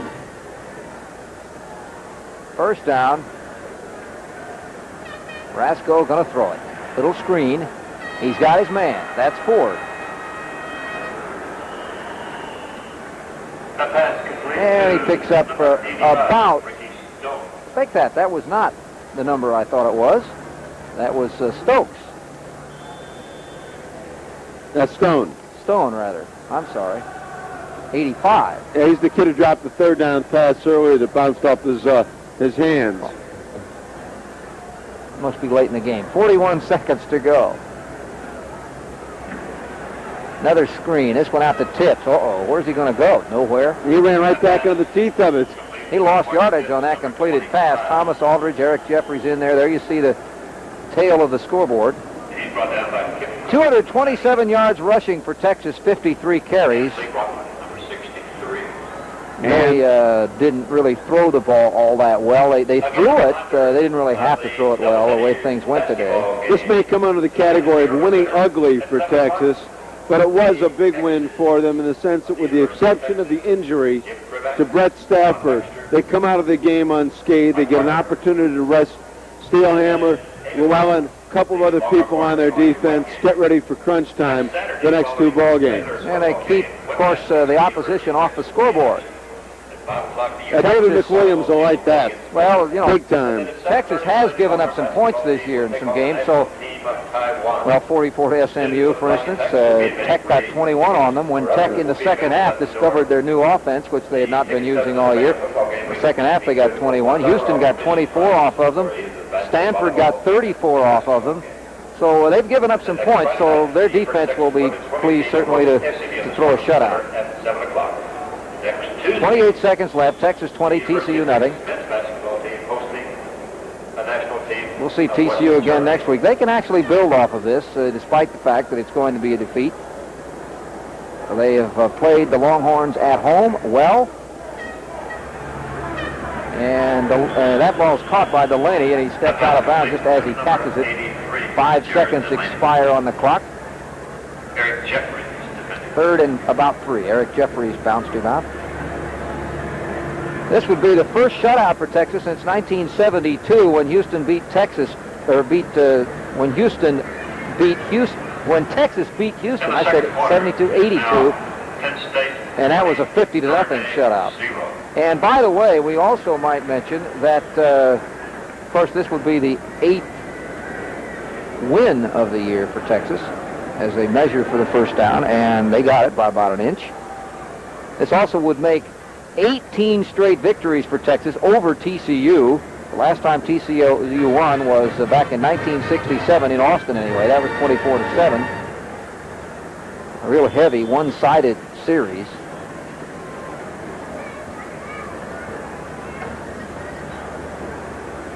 $20-0 with 23 seconds left. First down. 25-yard line. They've had the lights on most of the game. This is the type of day where the lights really have very little effect. In fact, you've got a better picture on television. Delaney with a nice catch for a first down. That was a multiple pattern. They actually had 3 receivers out there. Now you wonder, why weren't they doing that earlier in the ball game? Yeah, I'm wondering, but I suppose some of the fans are too. I was about to say you've actually got a better picture on your television screen than the people in the stadium have, because we're able to augment it electronically, brighten it up a little bit. That pass is incomplete. 6 seconds left.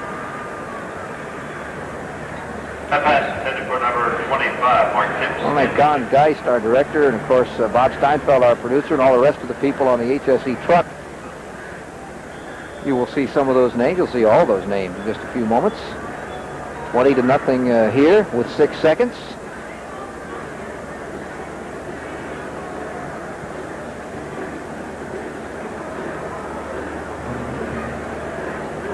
Second down, 10. Should be the last play. Rasco throws the ball, complete, and out of bounds Burnett, but that's it. Ball game's over, and a final score, Texas 20, TCU nothing. Barry and I will be back to quickly recap this one in just a moment on Home Sports Entertainment.